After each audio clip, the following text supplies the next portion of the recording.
Yo, yo, yo, what's going on, faithfuls? It's your boy Mike from the Nothing But Niners crew. We're here to bring you guys our delayed overreaction video.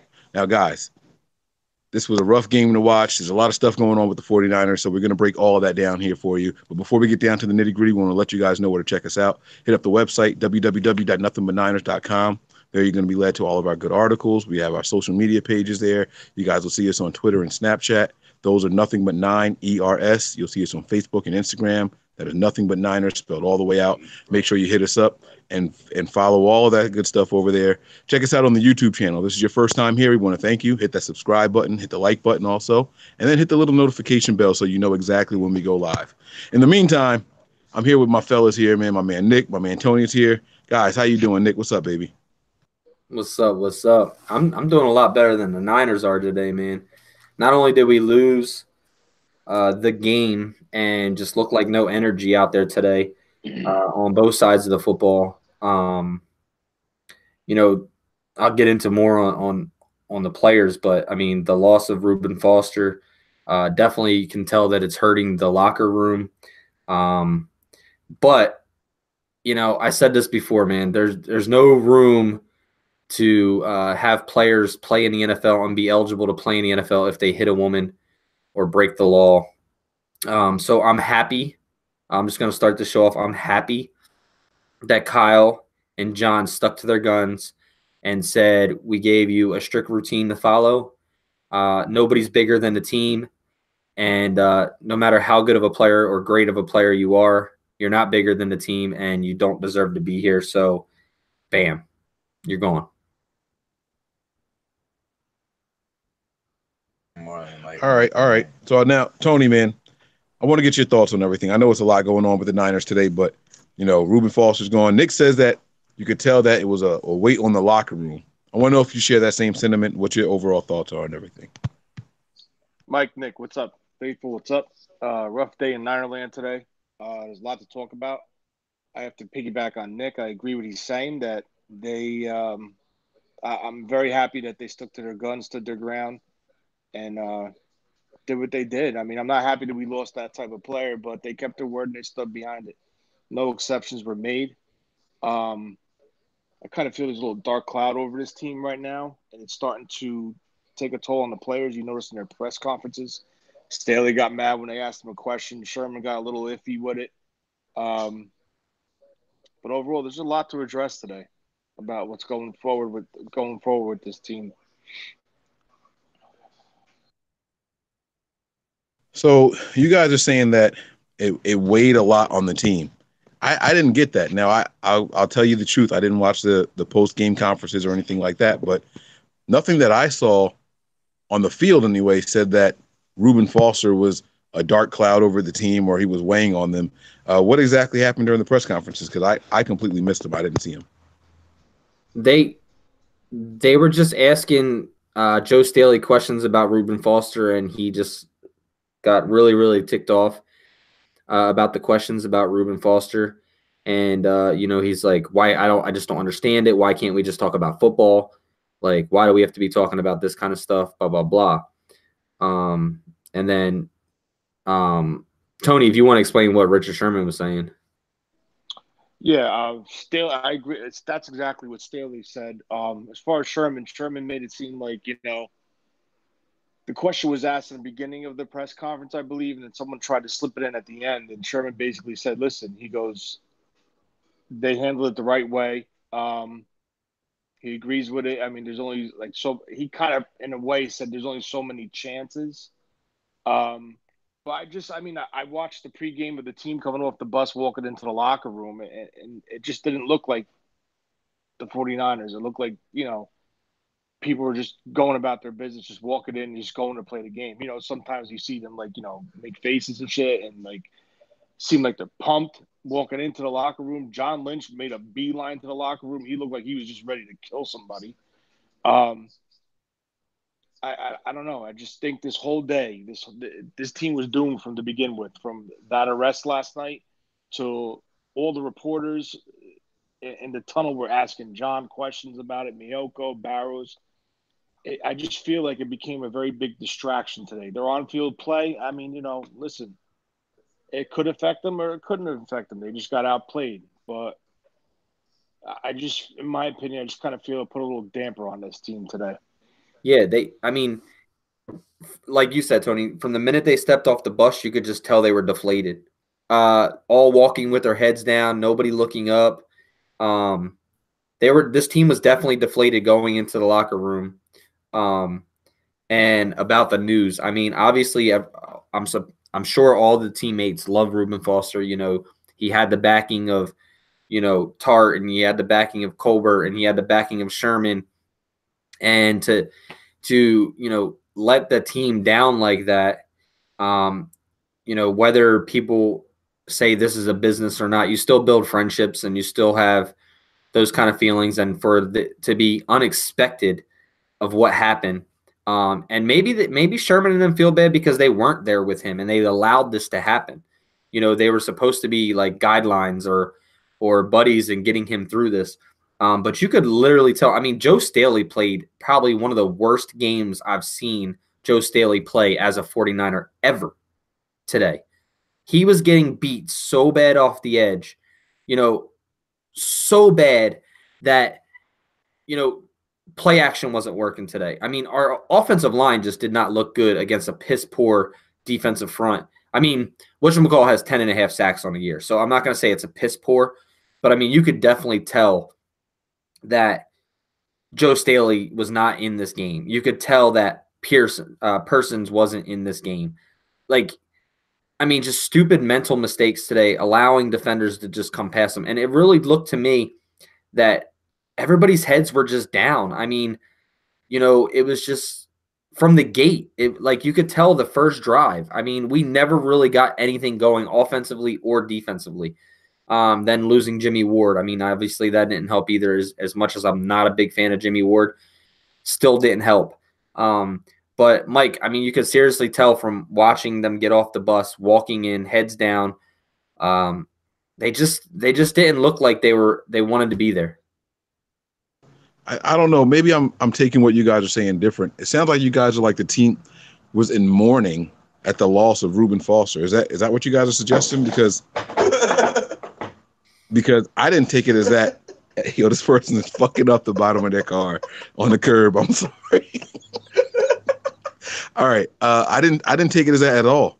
I took it as like, yo, fuck this guy. We bust our ass. We work hard to do what we're supposed to do. And he's out here playing around. The team has got cameras in his face and everything. If you look at everything that happened throughout the entire week, Reuben Foster's doing like this little press tour. He's out there running around and he's doing interviews and stuff with people. He's walking around the cheerleaders' locker rooms and everything and stuff like that. And he's the golden boy. He's a golden boy. I think the rest of the team is like, yo, fuck this guy. We work hard. We're disciplined. We're doing what we're supposed to do. He's in the spotlight and everyone's like, oh, look at Reuben, look at Reuben. And meanwhile, he's the same screw up that he's been all along. And, so I think that when, you're asking Joe Staley about Reuben Foster, he's like, hey, forget him. Fuck him. I want to focus on the people who are here in this locker room. These are my players. These are my guys. He wants to screw up and mess up his opportunities. I don't want to waste my time talking about him. He's not on this team anymore. I want to talk about the guys who are here. Let's talk about football. Let's talk about why we got beat today. Let's talk about what we can do to improve. Don't ask me about Reuben Foster, who's not here anymore. I take it as an anger type of thing, not so much a sad or depressed that he's not here. Screw him. He ruined his opportunity. That's not on us. Let's talk about what's going on in the building. No, you're 100% right, Mike. You're 100% right. I just want to say that I don't think they were depressed and mourning the loss of him. I think they were just frustrated that this team surrounded him and came and had his back through his tough times, and he turned around and did it again and basically said, screw you guys. It's about me. That's what I think affected them. Okay. And like you said, hell with him. We're moving on. But let's worry about the game. I think all the media that was surrounding this team today became a distraction and took this team off their game. That's my personal opinion. Yeah, I agree with what you're saying, Mike, where players are getting pissed off. I mean, players get pissed off at stupid questions all the time. Like, when they're asked questions about somebody else, they're like, why are you asking me questions about them? Like, Kyle Shanahan does it too. Well, maybe you could ask him. Maybe you'll get a better answer out of him, that kind of thing. When, the whole Kaepernick thing was going on, and I hate to bring it up, but every player was getting asked about Kaepernick, and it got tiring. It got old. Like, I think that's where these players are. Like, don't ask me about somebody else and what they did because I don't know what they did. I don't know why they did it. You know, let's talk about me and let's ask me a question about my play. Ask me about this team, you know, this football game. I think it was just more – I really think I need to know what's going on with Marquise Goodwin too, because I think something has – you know, I think something with Marquise Goodwin could be having this team down as well. Because, Mike, I mean, I know we're a bad team, and I know we're not a very good team, but this team came out today like they just didn't want to be there. I mean, they really did. I don't know why anybody doesn't see that. Our offensive line has been so good this entire year, and it just I don't know. We'll talk about that once we get into it. I think the offensive line is built to run the ball. That's what we were designing everything to be. That's why they got rid of certain players. That's why they felt it was okay to move on from Trent Brown because he was an excellent pass protector. But they wanted someone who was going to be more dynamic in the run game. And it seems like, to me, Kyle Shanahan wants to make this offense all about his quarterbacks. Nick Mullins was holding the ball way too long today, resulting in sacks and strip fumbles and things like that. And if you look at the plays, you can tell that he was ruining the rhythm of the offense. All right. And then I feel like I'm beating the drum over and over and over again. I'm kicking a dead horse. But the fact of the matter is there was no offensive rhythm today. And I think that's why the players are frustrated. You can't tell me that the guys came out flat because every time a wide receiver got the ball in his hands, which only happened like 3 times today, they were out there doing extra above and beyond. Look at Richie James in the one catch that he had. It was big. Look at Dante Pettis. These guys are out there and they're busting their butts. But meanwhile, you have a quarterback who's dropping back and only looking at Matt Breida and George Kittle. That's frustrating. That's the things that gets the team pissed off and upset. The offensive line isn't built for pass protection. It's built for run blocking. And Kyle Shanahan just seems to completely abandon it. You have Matt Breida who's out here averaging, what did he have, like 14 carries for 106 yards today? Like something crazy like that. Why are we not running the ball more early in the game? The very first run that Matt Breida had was 27 yards or some shit like that to the left? And then 24, and then we passed the ball the next like 5 times in a row. Why? No play action, none of that. It just looks bad. It's like the team has got to be getting frustrated with that. I don't care about, the whole Reuben Foster thing and all that kind of stuff like that. That's got nothing to do with what's going on right now. And yeah, Mike Person was getting work today. You were right. Joe Staley was getting work today. But why are we passing so much? Why are we putting these guys in those positions? Let's freaking run the ball the way the 49ers should be doing. You even had Jeff Wilson Jr. out there looking good today. We're not running the ball. Why do we keep abandoning a simple-ass game plan? We're not a good team. We don't have our number 1 wide receiver out there. We don't have our number 2 wide receiver out there. We got a freaking second-round pick in Pettis. We have George Kittle, who's a 5th-round pick. We have Richie James Jr., who was a freaking 7th-round pick, and Trent Taylor alternating with him, who was a 5th-round pick. Those are the guys you're trying out there, and we're passing the ball all day long. Where's the logic in that? When have you? And I agree with you to a point. There were times where Mullins screwed up, but Kyle Shanahan's offense is about play action. It's not just run. Kyle Shanahan's offense is play action, and there were a lot of times today when Person and Staley got worked that the play action, as soon as the play action was faked, he was already getting hit. A ton of times today. I can probably tell you 1 or 2 times that he held onto the ball way longer than he should have. But other than that, there was pressure in his face all damn day. So I understand where you're coming from. I'm not saying Mullins played a hell of a game because there's more he can work on. But there definitely was an issue with – it looked like C.J. Beathard out there all day again today because the way the offensive line collapsed today. There was no pass protection whatsoever. And – you're going to tell me this game compared to last game that that pass protection wasn't different? No, it was totally different. There was I mean, I can remember, pretty much all of our 3 and outs. We get a 5-yard run from Breida, then we go to a play action or we go to a shotgun. Even in shotgun, these guys are just coming in and they're hitting him as he's releasing the ball.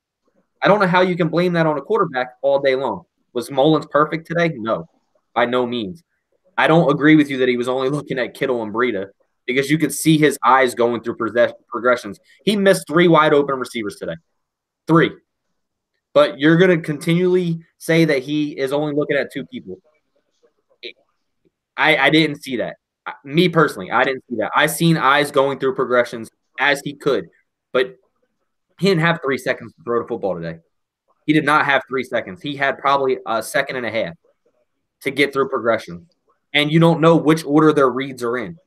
So that's why I can't say anything about reads and saying Breida or Kittle are the only ones being looked at, because they could be 1 or 2 on the read, and obviously the pass rush is coming today. You can't say that the pass rush wasn't there today.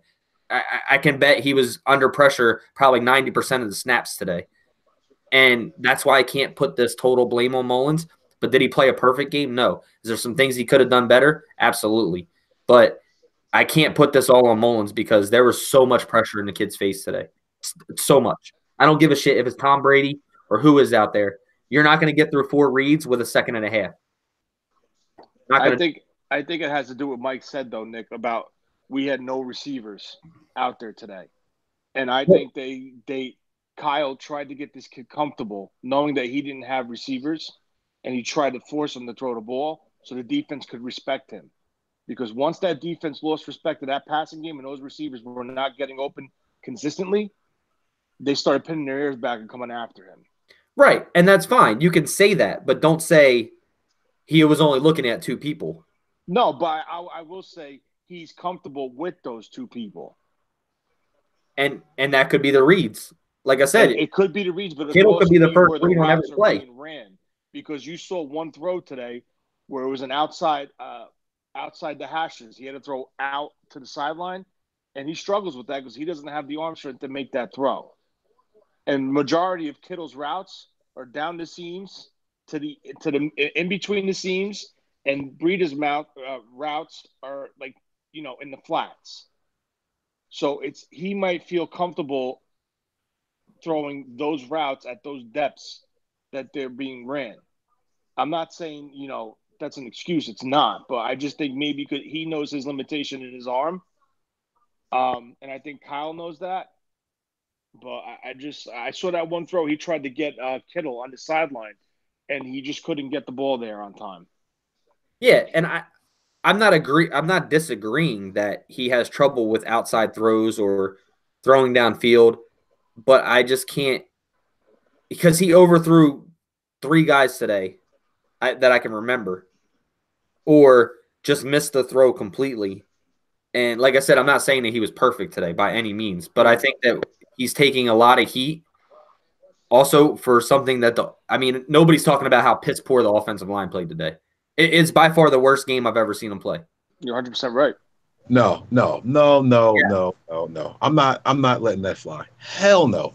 There was plenty of times where Nick Mullins had time in the pocket. He's pumping the ball, double clutching and things like that, and then looking around. No, absolutely not. You're right, Mike. But there was also times where Staley got bull rushed and pushed right back into his back. Yeah. I'm not saying that their offensive line was perfect either, but what I'm saying is Nick Mullins was flat out bad today. And to say he wasn't is bullshit. And to sit here and try to say that he only had a second and a half in the pocket most of the day, that's not true. Nick Mullins had plenty of pocket to step up into, and he did it at times. And he's standing there, he's double clutching, he's pumping the ball, he's not releasing it and everything. Like Shanahan's yelling at him on the sidelines also. Shanahan flat out said, he was asked directly about how do you think Nick Mullins played. He didn't play good today, that's for sure. He never throws his quarterbacks under the bus. He never does that. He came flat out right. Today, and the reason he said that is because Nick Mullins was holding on to the ball way too long. And no, I didn't mean that he was throwing it to Kittle and Breida 90% of the time, but he was hesitant to throw it to anybody else. There were 3 plays where Bourne was wide open. He forced it to Kittle. There were 3 plays he was wide open, and he forced it to Kittle. He's not looking around the field. You can't sit here and blame it all on the offensive line, or not because I know you didn't blame it all on him. My bad. But you can't sit here and say that it was the offensive line. There's plenty of blame to go around, but bad quarterback play is going to result in the same exact results that we're seeing.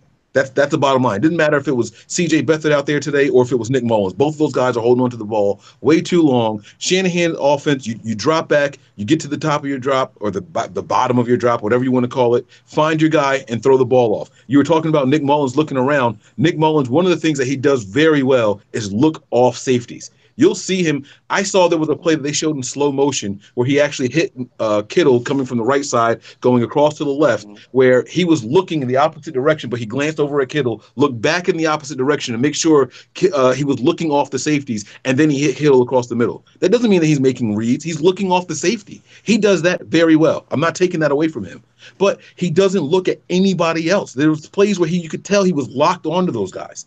It wasn't good. Nick Mullins had a very bad game today. There's no ifs, ands, or buts about it. And I don't think Nick Mullins gave a shit about whether or not Reuben Foster was on the field today. I don't think he cared about that at all. It had nothing to do with any of that. It was just a bad day for Nick Mullins. He wasn't good. You know, we praised him up and we tried to keep it, all right, guys, it was his first game. We tried to keep it, cordial and everything. But when it all came down to it, we said, but bottom line is the young man had a good day. Well, what's the bottom line today? He had a bad day today. He had a really bad game today. He could have, himself could have improved this game a lot if he was a better quarterback. That's what it is.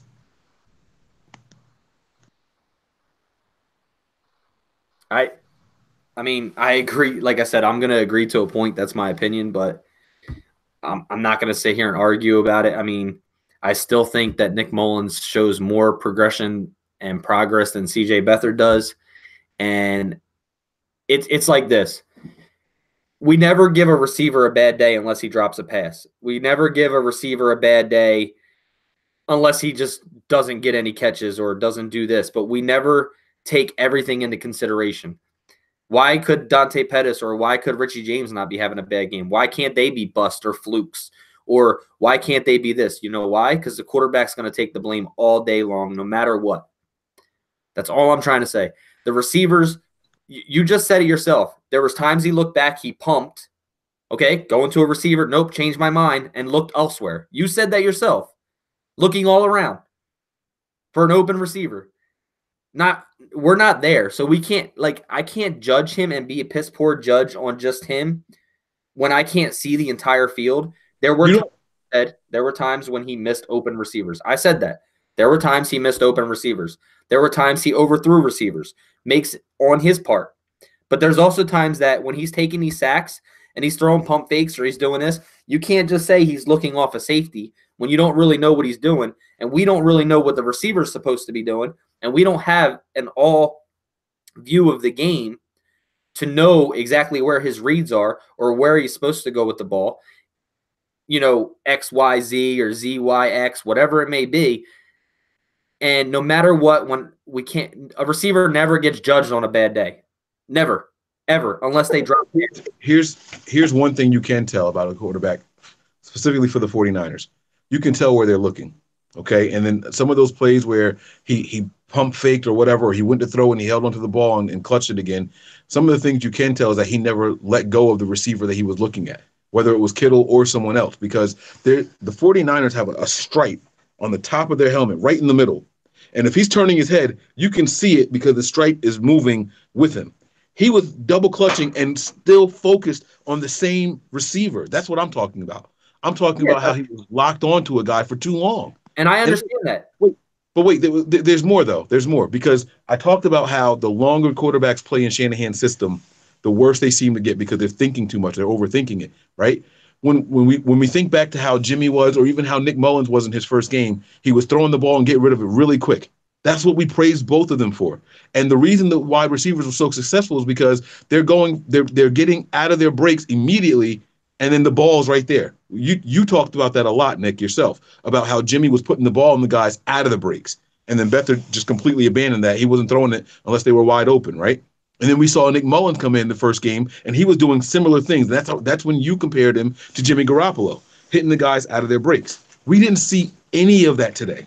There was a play where George Kittle actually caught the ball, and he was running his route. He made his cut, and he put his hands up. The ball wasn't there yet, and he turned his head to look at the next defender and then looked back for the ball, and then the ball was coming. Well, that affects how you're running your route. If the ball was there on time, he could have broke a tackle and made more plays. That's how yards after the catch and all are determined. If the ball gets there early enough, then you can go ahead and focus on breaking the tackle that's coming because you know where you're running already. If the ball doesn't get there, now you have to look to see where the defender that you're running towards now, not the guy that you just shook. Now you have to look at where the defender is coming to make contact with you. And you can see that all game long from Nick Mullins. And again, I'm not attacking your opinion or anything like that. What I'm saying is there's plenty of blame to go around. The offensive line had a bad day. Nick Mullins had a bad day. And it just didn't look good. And we haven't even started talking about this bullshit defense. We haven't even started on the defense yet. But there's plenty of blame to go around the team coming out of a bye week. This was horrible. This was absolutely horrible. You had 2 weeks to prepare for this game damn near. And we came out and looked like this. The 49ers are not winning another game this season. I don't care who it is. We're not beating the Seahawks either time. We're not beating the freaking not the Steelers, who the Steelers played at, the Broncos. We're not beating the Broncos today, and we're damn sure not beating the Rams. I don't even care if it's the Rams backups out there. We're not beating them. Not playing like this. We're not going to do it. We had a lot of good effort from some guys out there, individual efforts out there, but it's too little, too late. It's not enough. We're not getting the results that we need, man. We're not. My biggest concern for this team right now offensively is receivers. I am not sold on Dante Pettis. I'm not sold on Richie James. I'm not sold on any of those guys. They are not playmakers. I don't give a shit what anybody tells me or says. I understand that we got to give Dante Pettis time, and I understand we got to give Richie James time. But right now, we have nothing. They have to learn the systems. They have to be able to play. What's your definition of a playmaker, Nick? Somebody that constantly gets open, somebody that's going to catch the ball every time it comes to them, and somebody who can be clutch in big time situations. How many targets did Kendrick Bourne get today? I don't know. 3? Bro, but okay. But he had like 3 catches on the day. So you're telling me that if he got 3 targets and he caught 3 of them, that sounds like a fucking playmaker to me. Yeah. My point, he wasn't 3 for 3. Well, I don't know the answer to the question. I'm asking like because but my point with what I'm saying is this: you don't know if you have a playmaker if you don't give him a chance to make a play. That's my point, bro. We praised Jimmy Garoppolo and Nick Mullins when they first came in because they were giving the guys an opportunity. We're not getting it now. It's just not happening.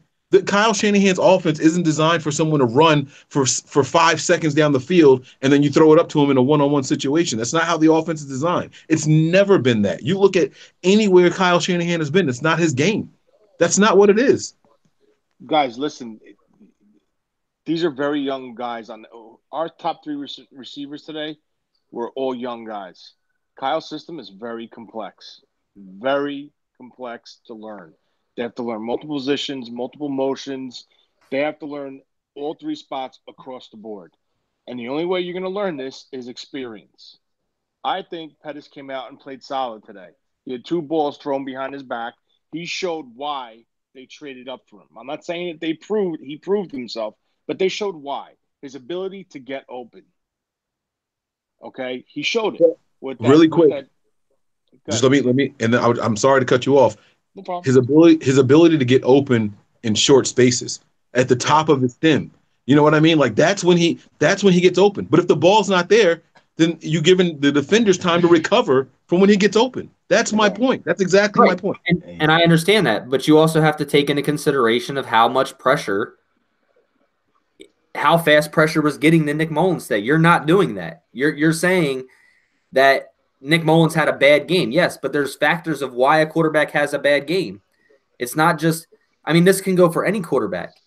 You said it. You put it on the offensive line. You put it on Mullins. Yes, they both played bad today, but I'm not going to judge Mullins and say that we need to go back to C.J. Beathard, which I know you're not saying, or we need to go on or go with somebody else because of the fact that he missed some throws today or he's staring receivers down, but – he literally, I'll give you 2.5 seconds. I'll give you 2 seconds, which definitely wasn't the case. When you go back and watch the game, I'm telling you, 90% of the time he was getting hit pretty much in the goddamn backfield. A ton of time. But you can't just – I will agree with you if you say it wasn't all Nick Mullins' fault today, which you have.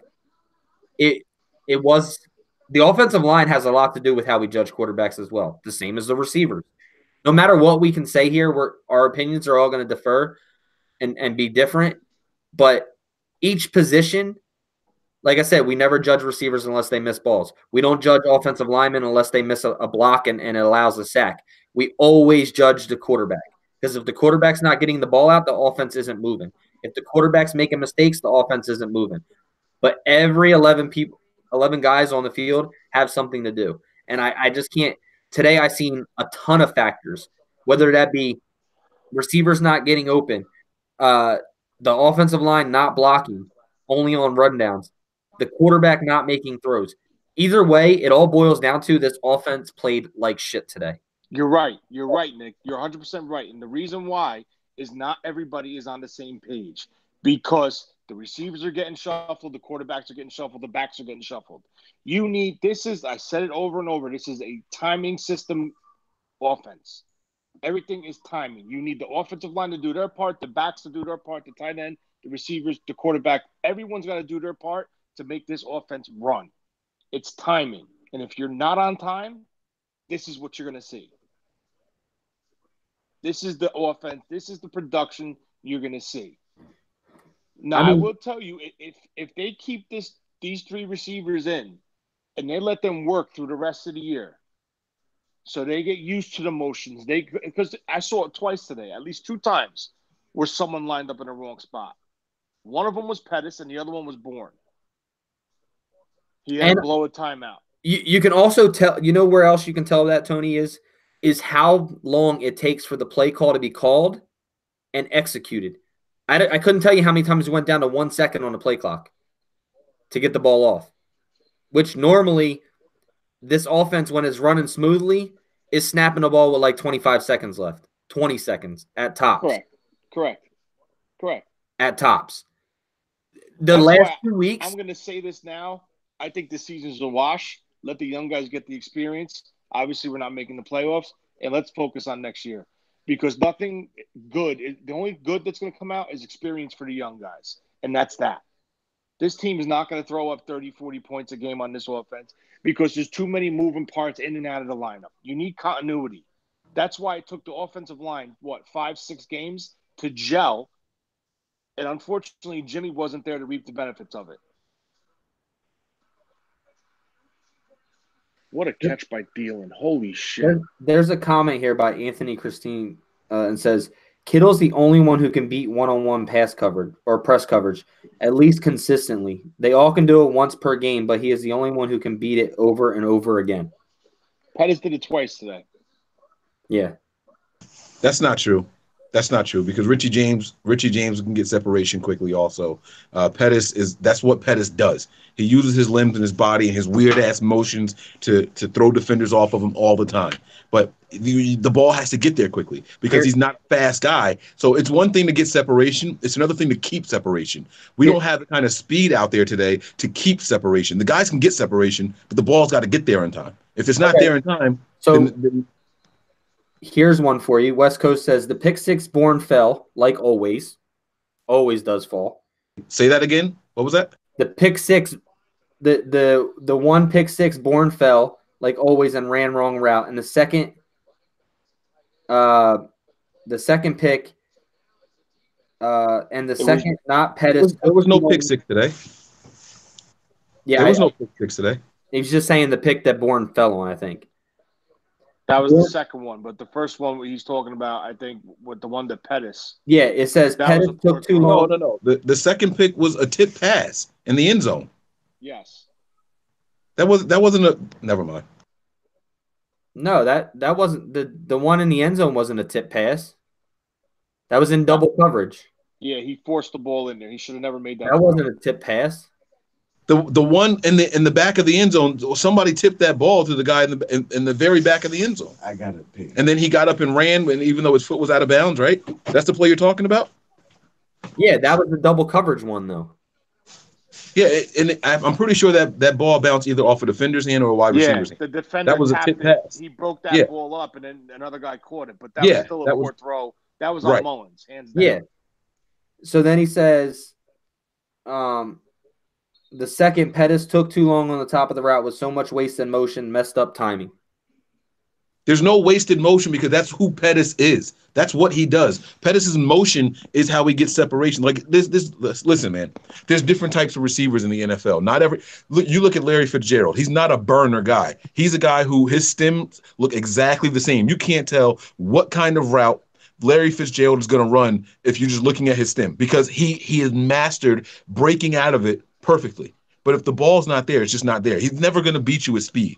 And if a quarterback holds on to the ball too long, then Fitzgerald's never going to look, and I'm doing air quotes here, open because he doesn't have that kind of speed to maintain his openness. That's all I'm saying. So they said they were talking about Jimmy Garoppolo on that comment, and they said basically we're making our points that regardless of the quarterback, these receivers are not consistently looking good. 3 quarterbacks, same results. Are we sure it isn't the receivers? I'm positive it's not just the receivers. That's my response to that. I'm positive it's not just the receivers. Because if we had consistency at the quarterback position, the game would look very, very different. I think if Jimmy made it to the point where that offensive line really came together and started playing well as a unit together, it would have been a lot better. Because those first 3 games that he played in, that offensive line was a mess because they were not playing together as a unit. And that's one problem when you start adding pieces. The Weston Richburg, the Person, the McGlinchey, from the center to the right tackle, it was all new. And then another thing about that, you're absolutely right. The offensive line last year was worse. However, we looked better in the final 6 games. And you ask yourself why? It's because there was consistency there. That's all I'm saying. Once we have a consistent quarterback back there who knows the rhythm of the offense, then all of a sudden the offense looks better. We're going to see a lot of errors, and like we all agree, all 3 of us agree that, and even the people who are watching this right now, we all agree that there's blame on everybody, receivers included, Nick. So I don't want you to think that I'm not. It's a combination of everybody that's on the field. I mean, on the offense. I mean, I like I said, I agree with you to points where it is a rhythmic. I can never say rhythmic offense. And if one person doesn't do something right, you've seen it on the pool today.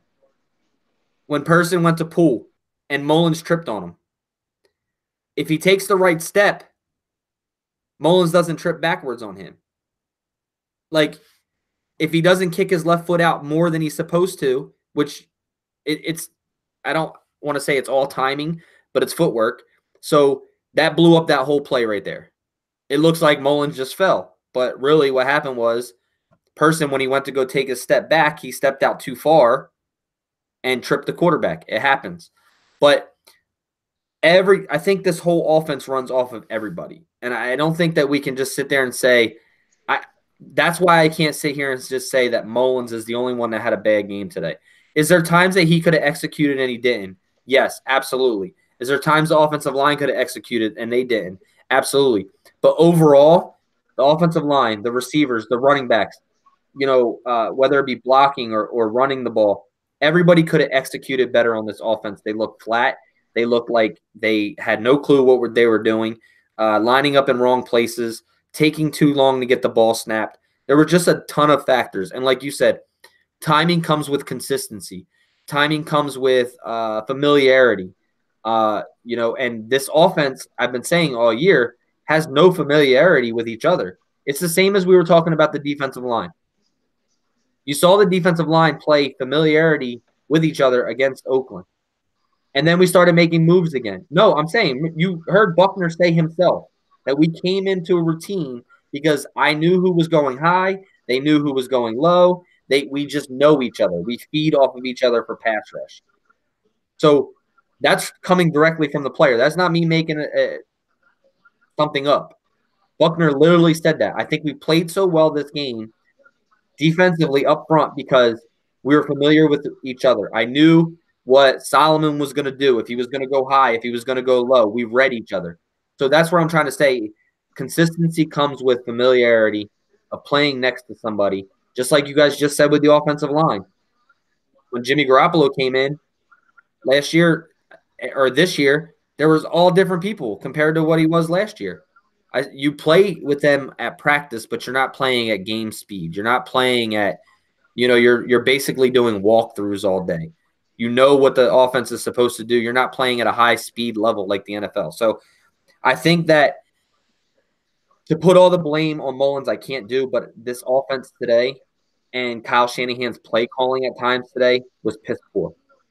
And that's what I'll agree with. I do think that the play calling could have been better. I think we abandoned the run way too much today. I think that the run game was cooking and we just let it go. I've never seen a team abandon the hot hand so much as the 49ers do. I just don't get it, man. I really, really don't get it. And, you know, the reason why I think I'm being really hard on Nick Mullins personally is because throughout the game, I felt like at least once a drive, even if we went 3 and out, I'm like, throw the damn ball. Get rid of the ball. I was yelling that all day long. And that's why I was watching you on Facebook Live and you were doing it awfully quick. It wasn't quick, bro. Get rid of the ball as soon as he took his first step back and there was already guys there. You're like, get rid of the ball, throw the ball. I was watching. I can't wait for you to watch this game again. I can't wait for you to watch this game. And I'm gonna do that. You know me. I'm gonna watch this game like 5 times. You know me. And I'll happily come back and be like, you know what? Yeah, I was jumping the gun a little bit. But I'm telling you that based off of the first watch through, that's all we all have to go off of right now. Based off of the first watch through, the guy was dropping back, and I'm like, throw the ball, and then he's throwing it, and someone's hitting his arm. He's throwing it, and it's getting swiped out. He's throwing, or he goes to throw it, he's pumping the ball, and then throwing it again, or he's taking a sack. Listen, Nassib is not that damn good. He's not that good, and we made him look like an all-star today. Bro, he's got 10.5 sacks on the year. Huh? He's got 10.5 sacks on the year. Yeah, and I feel like he got like 4 of them today against us. I don't know what he actually got. But either way, I'm saying he's not that good. I don't care. I don't care. He's got 10.5 sacks. That's pretty high, leading in the NFL. It's up there. It is. I'm not. No, you can't say he's not that good, bro. He was doing Joe Staley dirty today, bro. He was playing on the other side. He was going up against McGlinchey. Okay, so one of the top-rated tackles in the league this year was getting destroyed, but he's not going up against a good defensive player. Bro, listen.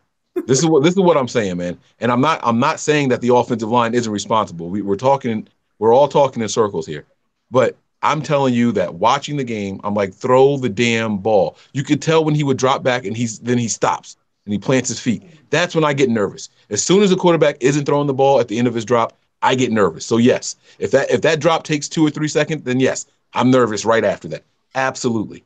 Because I know what this offense is supposed to look like when it's clicking the right way, and it's easy to identify when it's not.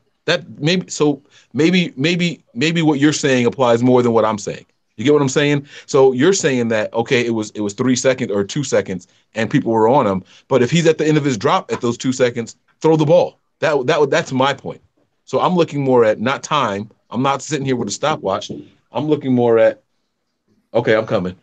I'm looking more at you're at the end of your drop. This is when you're supposed to be throwing the ball to somebody. Right. That's what I'm looking at. And just remember what's on the field. Just remember. Yeah. 7th round picks, undrafted free agents, guys just pulled up off the practice squad. But come on, man. That's the NFL, bro. Come on. We can't keep making these excuses. I understand it's the NFL, Mike. Believe me, I understand. Injuries. You're one play away from going from the practice squad to the starting spot. Breed is the perfect example. But I'm talking like it's tough. These guys, they played what in training camp together? Yeah, but how many wide receivers? Come on, man. How many wide receivers did we start the 90-man roster with? Didn't we have something like 12 wide receivers or some shit like that? Probably, yeah. These guys beat out guys like Aldrick Robinson. You know what? Like, come on, man. And Aldrick Robinson wasn't having that bad of a year last year. You know what I mean? He showed his worth. You're beating these guys out. We can't keep holding where they were drafted.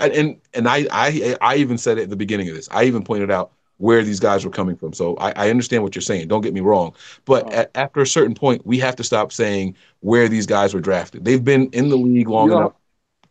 No, you're 100% right. But my thing is, it's year 2 right now under Kyle, and he's still yet to open up his full playbook because he can't.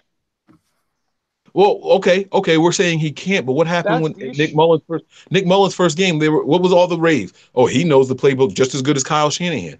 That's what we were saying. Now all of a sudden we're taking that back. No. He does know the offense. He does, but Kyle's not calling to the full. You know how big Kyle Shanahan's playbook is? His playbook is probably the biggest in the league. He's keeping it to the talent he has on the field. He's doing just enough to move the ball. He's not going his full. Jimmy Garoppolo didn't even get the full taste. Look at Atlanta when they were in the Super Bowl. I haven't seen one of those plays run with the 49ers. I understand the quarterback situation. I understand the talent level. I understand the injuries. I understand that. But I promise you, let this go. And these freaking fans out there fired Kyle, fired John Lynch. I'm so damn tired of hearing that. As am I. So listen, guys, I got 5 minutes. I've been flagged twice. My wife just came out and yelled at me. I got to get back to I'm at my own little birthday celebration, and I'm outside doing this. But listen, I want to ask you guys this question really quick. Robert Saleh, I want to get you guys' opinions on the defense today. What's up, man? Is it time for a new defensive scheme, or are we just going to sit here and chalk it up to bad players? I want to know your guys' opinions on it. I mean, I still think it's bad players executing. I really do. I mean, can we do better than Saleh? Probably. I mean, I can't say that we can't because he's only a second-year defensive coordinator, but I still think that I think it's 50-50 right now. I really do. A lot of blown coverages. I think our safeties that are playing don't have the speed to cover sideline to sideline like you need to do in this system. You know, that's why I said losing Jimmy Ward today really hurt. You can look at a lot of the big plays that we give up. The safety doesn't get over when he's supposed to. The safety doesn't get over to the left or to the right when he's supposed to. I can't put 100% blame on Saleh because, I mean, obviously 50% of it is coaching and 50% of it is execution. And you can only teach so much to a player to execute. And if players aren't executing, like I said, I really feel that this defense, we're a pass rusher away. I think we're 3 players at least away. I think we are definitely a safety. I think we're definitely a pass rush and definitely another linebacker, obviously. Well, let me say my part really quick, and then I'm going to get out of here. I think that when we go up against a quarterback, no matter who the quarterback is, if they're dissecting the zone, we need to be able to change it up, and we don't have that ability right now. And Jameis Winston was picking us apart today. Jameis bum-ass Winston was picking us apart today, and that's a problem. And there was no ability to adjust. I mean, I liked some of the stuff that Robert Saleh was doing. I was complimenting him during the stream. I was talking about, that was good play design, even though they completed a 7-yard pass or whatever, or the run was there. You know, there's players missing tackles in the backfield on the running backs a lot of the times, and the running back ends up getting out for, 5 or 6 yards, 8 yards at a time or whatever. You can see where the scheme should work, but you could also see that when the quarterback is dropping back and picking apart our secondary, we need to be able to do something a little different. And I don't see that with this team. I don't see us having the ability to adjust on the fly and to abandon the zone defense that we keep running out there. It doesn't look good. But guys, listen, go ahead. I think we need to play man more instead of staying zone all the time. But I can't say that Jameis Winston literally picked us apart because of our scheme. I think players got beat a lot today. Mike Evans destroyed Rich Sherman today. And one big play. Other than that, it's like Sherman's afraid to jump across routes, or he's afraid because he knows he doesn't have the help over top. I think he's holding back of how he normally plays. In a lot of routes that he would jump when he was in Seattle, he just drops back and just makes the tackle and gives up the 5-yard catch or the 7-yard catch because he knows that he doesn't have that help over top. You can't say that our players aren't getting burnt. This secondary is horrible.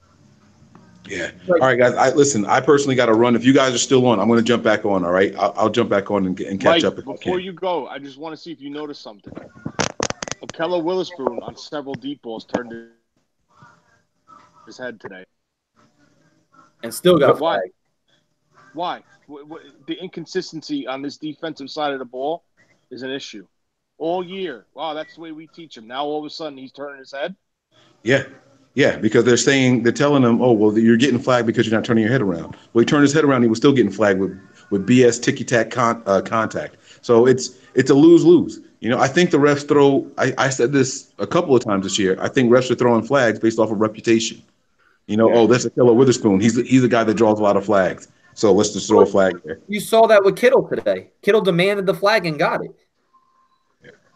So, yeah, reputation. Again, Kittle's looked at as one of the best tight ends in the league, and now all of a sudden he's getting that Odell Beckham Jr. Hey, where's my flag? Thank you. Here's my flag right here. So, guys, listen, I got to run out of here. I will check back in if you guys are still on. Okay. Yeah. I enjoy your party, Mike. So, Tony, what's your thoughts on Robert Saleh? Well, it's the same, Nick. It's inconsistency. It's poor coaching, poor scheme. It's a little bit of everything. I mean, for crying out loud, I saw them come out in a 34 front with with Solomon Thomas and Curtis Marsh standing up in a 2-point stance with 3 down linemen. What is he thinking? Why? Why? You're not a 34 front. It's just, I don't know. I think, listen, I thought Ahkello had a decent game and a lot better game than Sherman did. Obviously, you pointed that out. I mean, our run defense had an excellent game, minus a couple. Well, our run defense is 3rd in the league right now. They had an excellent game, the run defense. But I mean, you know, they need to make a decision before they go into the offseason. Okay? If you're going to stick with Saleh, maybe they make a run at Earl Thomas to solidify that back end. I'm just saying. I'm not saying they are. But this is the part that's very crucial to this team, because let's say you say, all right, let's go forward with Saleh. All right, you add this, you add Earl Thomas, you add this guy, you add that guy to the team. And let's say he still can't get it straight. Now you've got a big problem. Now you've got guys that were brought in specifically for the cover 3 defense. And now he can't, you know, call a right game or scheme up a right game plan. So I think a decision must be made at the end of the season. If they decide to go forward with him, then that's it. If they decide they want to change, they change right there. And then they bring in people to fit the new scheme. And then, of course, it's going to set us back a year on defense, because now you got to learn the whole scheme. Now you got to find a middle linebacker. I agree with you, 50-50 on Saleh. Yeah, you know, to me, it's definitely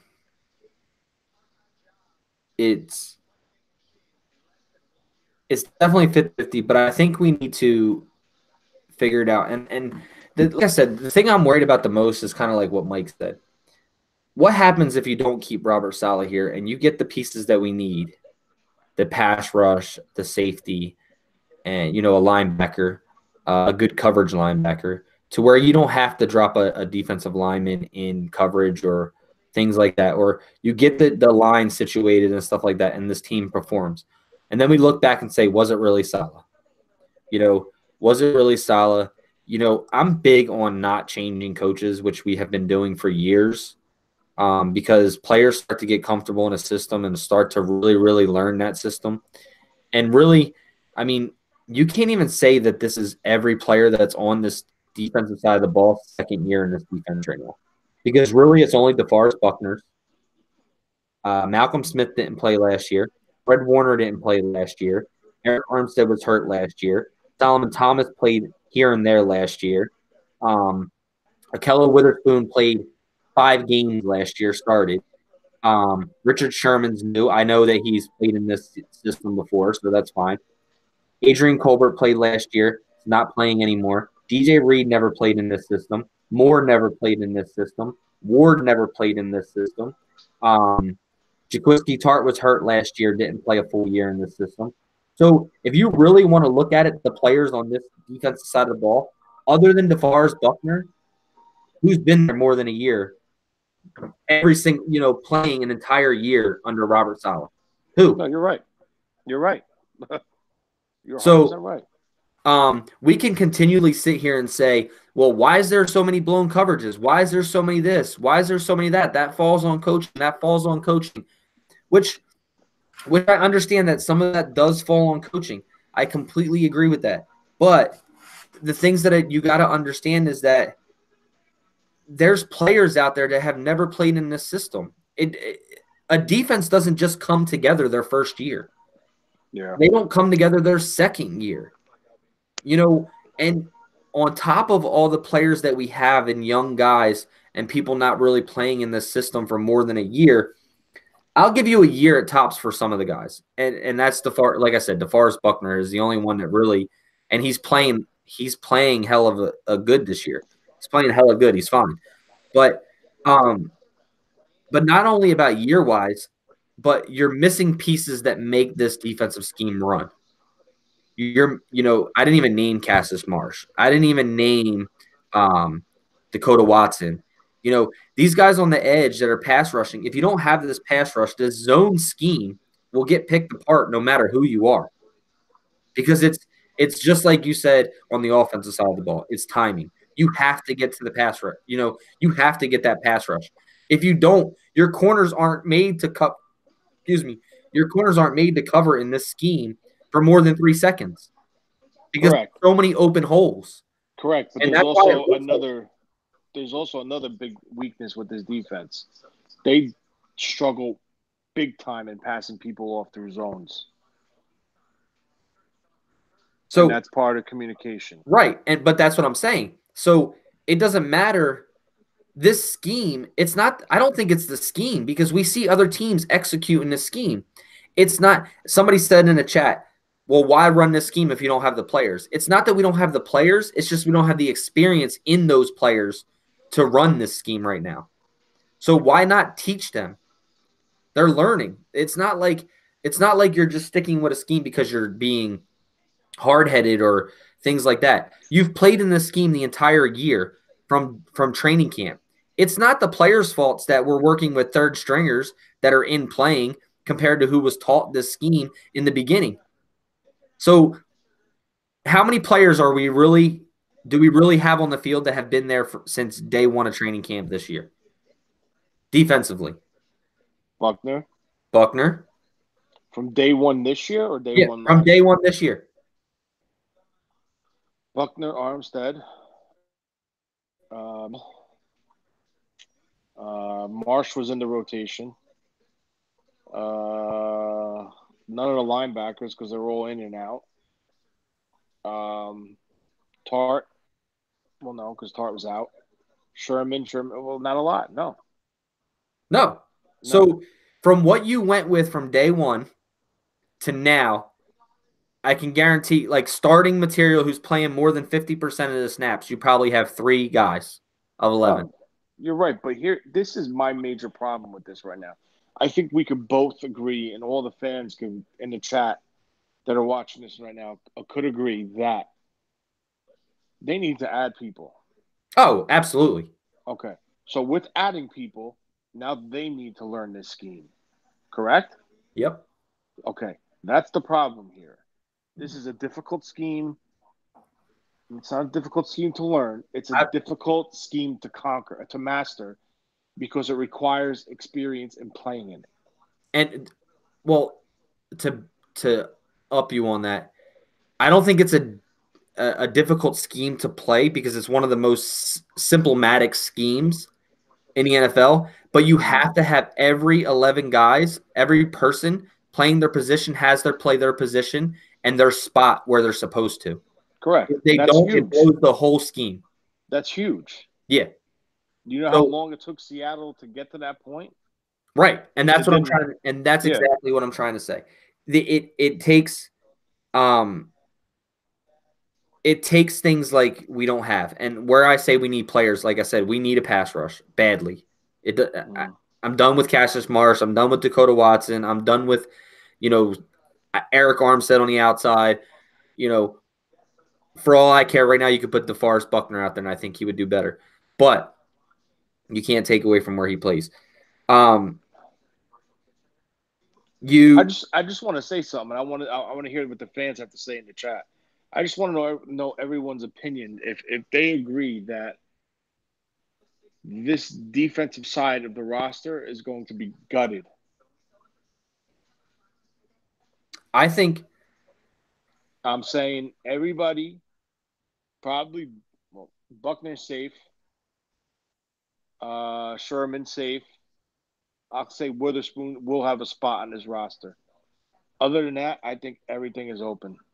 Wait, who did you say? I say Buckner will have a spot on his defensive side of the ball, obviously. Warner, Sherman. I said somebody else, but I forgot their damn name. Witherspoon. I think those guys are probably the safe bets to think that they have a safe spot to compete for next year. I think it's open otherwise. I think this team needs a full gut on the defensive side of the ball. I'm talking, you want to keep like an Elijah Lee to come back with a chance for to compete, but I'm saying across the board as starters. I think Buckner will come back as a starter. I don't think Watson will be here. I don't think Marsh will be here. Your main pass rushers, I don't think. Who else is there? I'm gonna tell you who the free agents are this year. For us? Yeah. Well, a lot of those guys have team options in those contracts that we can get out of with very minimal penalty. I'm just gonna tell you defensively who is free agents this year. Okay. Jimmy Ward. Gone. Njoka. Gone. Exum.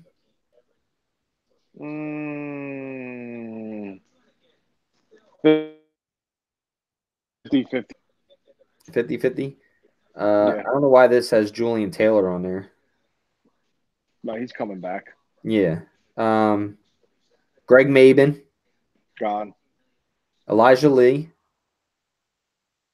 He could come back as a depth piece. Because I gotta be honest with you, he had more playing time today than Malcolm Smith. I don't know if you noticed that. Yeah. And that's the only defensive players that are free agents. Yeah, I'm talking as like starters. No, I know. But I'm just saying total free agents. Those are the guys that are free agents next year. Yeah. On the defensive side of the ball going into free agency. So you're talking correct. Armstead contract free. What's that? They can get out of Armstead's contract if they release him by a certain date, no penalty. Yeah, he can't be injured. We could get out of a lot of people's contracts this year. Yeah. And I honestly think that needs to happen. I think this team needs to be rebuilt. If they want to stick with Saleh, I think they need to sign a big pass rusher, draft a pass rusher. We definitely need a middle linebacker now. We need a Sam linebacker. We need a free safety. We need a veteran corner to compete with Witherspoon. Strong safety could even be upgraded because of Tartt's injury history. I like Tartt. I thought Tartt played very well today, to be honest. But you can't depend on him. So, are you going to judge the corners off their play so far this year, or do you think our corners will be better with a pass rush? Listen, everyone will be better if you have a pass rush. I could play corner if you have a guy getting to the backfield within a second and a half. You know what I'm saying? It's when you got guys covering for 3, 4, 5. It's tough. It's very tough. Well, like I said, the pass rush is what makes this defensive scheme run. Correct. And we just don't have that. There were times we got there today and we just couldn't finish. There were times Armstead got back there and missed tackles. There was times Solomon got back there and missed tackles and allowed Jameis Winston to exit the pocket and keep the play going. And then it looked like our corners aren't doing their job. But receivers that have if you give a receiver 3 to 4 seconds to get open, they're going to get open. It's just a matter of the quarterback's going to buy enough time and find them and hit them. I also think Winston was able to get out of the pocket, disciplined on their stunts, causing openings, running lanes. Yeah, that's the only bad thing. Obviously, we don't have a pass rush, and you depend on stunt heavy pressure to get pressure is to stunt a lot. But I'll tell you what, you could stunt all day if you're not strict with your stunts. And they're doing stunts on both sides. It's not like they were doing like with Justin Smith and Aldon Smith, where it was just to one side. If you're not disciplined, you have gaps open in the line if you're not disciplined.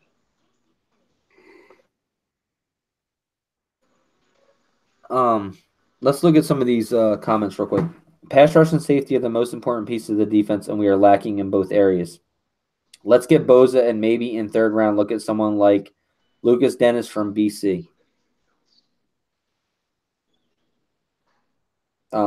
Or even if cheap enough, take a flyer on Earl Thomas. All right, so here's a question. We know we need pass rush. Say we don't win a game the rest of the year and we end up with the number 1 pick. Mm-hmm. Are you taking Bosa there, or are you trading out of the pick? Or are you taking Pilot? Not a number 1. No way. I don't think you could take him at 1. Well, I'm just asking. Are you going to take Bosa? So let me remind you, we have 5 picks this upcoming draft. That's it. Correct. That's 5. why I think a trade back is very more realistic this year than any other year. But I gotta say, if they're talking, I mean, I'll tell you, I watched Bosa last year for whatever games he played, and the one thing I don't like is how he pulled himself off that team to get himself in shape to get ready for the NFL. That's like a me thing. It kind of goes back to me. I know that he did it because of injury, but it kind of goes back to me like the Joe Williams thing. You basically quit football on your team. And what is John Lynch and Kyle Shanahan all about right now? But investing a 4th-round pick on a player like that compared to the number 1, I mean, they. Well, no, that's what I'm trying to say. Yeah, is they took that flyer on Joe Williams, and we know how that worked out. And I understand that Bosa is a good player, and I'm not taking that away from him. He has speed, agility, bend. He has it all. But personally, if we end up with the number 1 overall pick, think of what we got for the number 3 pick. Was it 3 or 2? For the number 2 pick. 2. Move down a spot and think about what we got for that from Chicago. Would we get a 2nd, a 3rd, and move down to the 3rd? For basically moving down 1 spot. We were all talking about how it was genius of what we got and how Chicago got robbed, and we picked Solomon Thomas with that pick. And obviously we know what Trubisky is, who Chicago moved up with. He's a decent quarterback in the NFL right now. The overall pick, number 1 overall, people are going to trade like crazy to get that guy. And I really think that we're so many players away right now that it will only help our rebuild. Instead of getting the number 1 talent, getting more pieces of talent for this defensive side of the ball and extra picks, I think you have to do the trade now. My thing is, though, how do you evaluate Bosa? On what grounds do you evaluate him? He has barely any – he has, 1 or 2 games this year of film? Yeah. And, people say that he's injury prone. He's had 1 major injury in his whole career. Listen, he's a phenomenal pass rusher. I will say that. Yeah. But, people judge him off of his injury and saying he's injury prone, he's this, he's that. Stort, who is one of our NBA Honors guys, will tell you all about Bosa. But I agree with him that there is only 1 major injury. He only missed 1 game other than this injury in his entire college career. Yeah. But I don't like the fact that he's being selfish right now. And even though he wasn't playing, even if you're not playing, you have time away from the team to get yourself healthy again. Why do you need to quit on somebody? Why do you need to quit on your team to go away from football and get yourself ready for the NFL draft? When you can do that at your team facility and just still support your team. It's just right now all you did was quit so you don't have to go to the games and use your own facilities. Yeah. So that kind of scares me. West Coast says pick only has legit value if a quarterback is there at the top. There's only 1 good quarterback coming out this year. Who is it? Well, I mean, I agree with that to a certain point, but if people feel that this guy's the next up and coming future as a pass rusher, they will give picks up to get him. It might not be the haul for a quarterback, but I mean, what's the three most important positions? Quarterback, pass rusher, corner. Yep. So I mean, people would have traded up to go get Myles Garrett. I mean, you're talking pass rush. It's one of the most important positions in the NFL. yeah. You get a beast like Boza. You know, if we weren't so many pieces away, I'd be like, fuck that, take Boza. You know what I mean? But why not trade back, get two pass rushers, and you stock up in free agency, which I really think if you listen to the John Lynch interview, that they're going to stock up in free agency this year as well as the draft. It's going to be one of those years where they're going to be very aggressive, I think. I think they're really going to spend money this year. I really do. I know we say that every year, and they never end up spending money, but I really think that John Lynch knows that they have to go out and spend this money now. You got to get some veterans on this defensive side of the ball. And I'm not saying that you're going to spend, and we may be bitching come the offseason about how we're overpaying this guy or we're overpaying this guy. But, guys, that's what free agency is. You overpay. No matter what. So, DVLZ son says O'Shane Ximenez. I can't say his last name. Ximenez. Joe P says we need multiple edge rushers, trade back once or twice, somehow end up with 3 2s. Possibly could.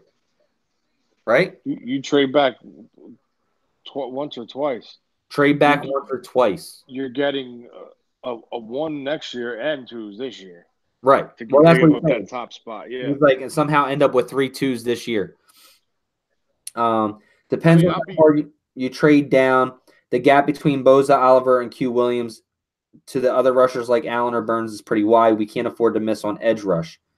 I mean, I think there's a lot of edge rushers in this draft. There is. I maybe talent-wise, between Boza and that the bottom tier guy or middle tier guy is big. But I think there's an opportunity to get some decent pass rush, not named Boza. Now, if nobody gives you the right offer for a trade down, and like I said, the only reason I'm trading is because we only have 5 picks this year. We're not building this team with only 5 picks. It'll take another 2.5 years. Unless you spend crazy in free agency and you stick with your 5 and you get Boza, I mean, that's an option too. It really depends on what they do in free agency. So I actually think they're going to address everything in free agency, then go back into the draft and take all youth in the positions that they addressed. A young pass rusher, a young safety, a young corner, a young receiver. That's what I think it's going to be, being that they only have the 5 picks. All right, so who would you go at? Who would you make your top priority in free agency pass rusher was? Oof. Would you go D Ford? Would you go DeMarcus Lawrence? Would you go Ansah? Would you go No Ansah. No Ansah. Well, I'm just trying to think of all the I would go pass rushers. I would take a look at D Ford. I would take a look at the kid from Seattle, Clark. But What's the only thing that is it Dwayne? Frank Clark. Oh, Frank Clark, yeah. The only thing that concerns me with him, though, he has a little off the field issues. Yeah, we don't really need that. No. Cameron Wake. You can go after Wake as a veteran. I think I said that on a show before. As far as safety, I mean, free safety, you go after. I mean, listen, all they kept talking about when they came in, we want the Seattle defense, blah, blah, blah, blah, blah. This guy compares to Sherman. What do? You go out and get Sherman. Thomas. Guess who's a free agent? Earl Thomas. If you want him, you go get him. Yep. Because you're trying to compare everybody to everybody. Go get the damn guys that you want. I understand they're veterans. I understand it's going to cost you money. But if you truly want to run this defense and be quote unquote successful doing it, you bring in these guys.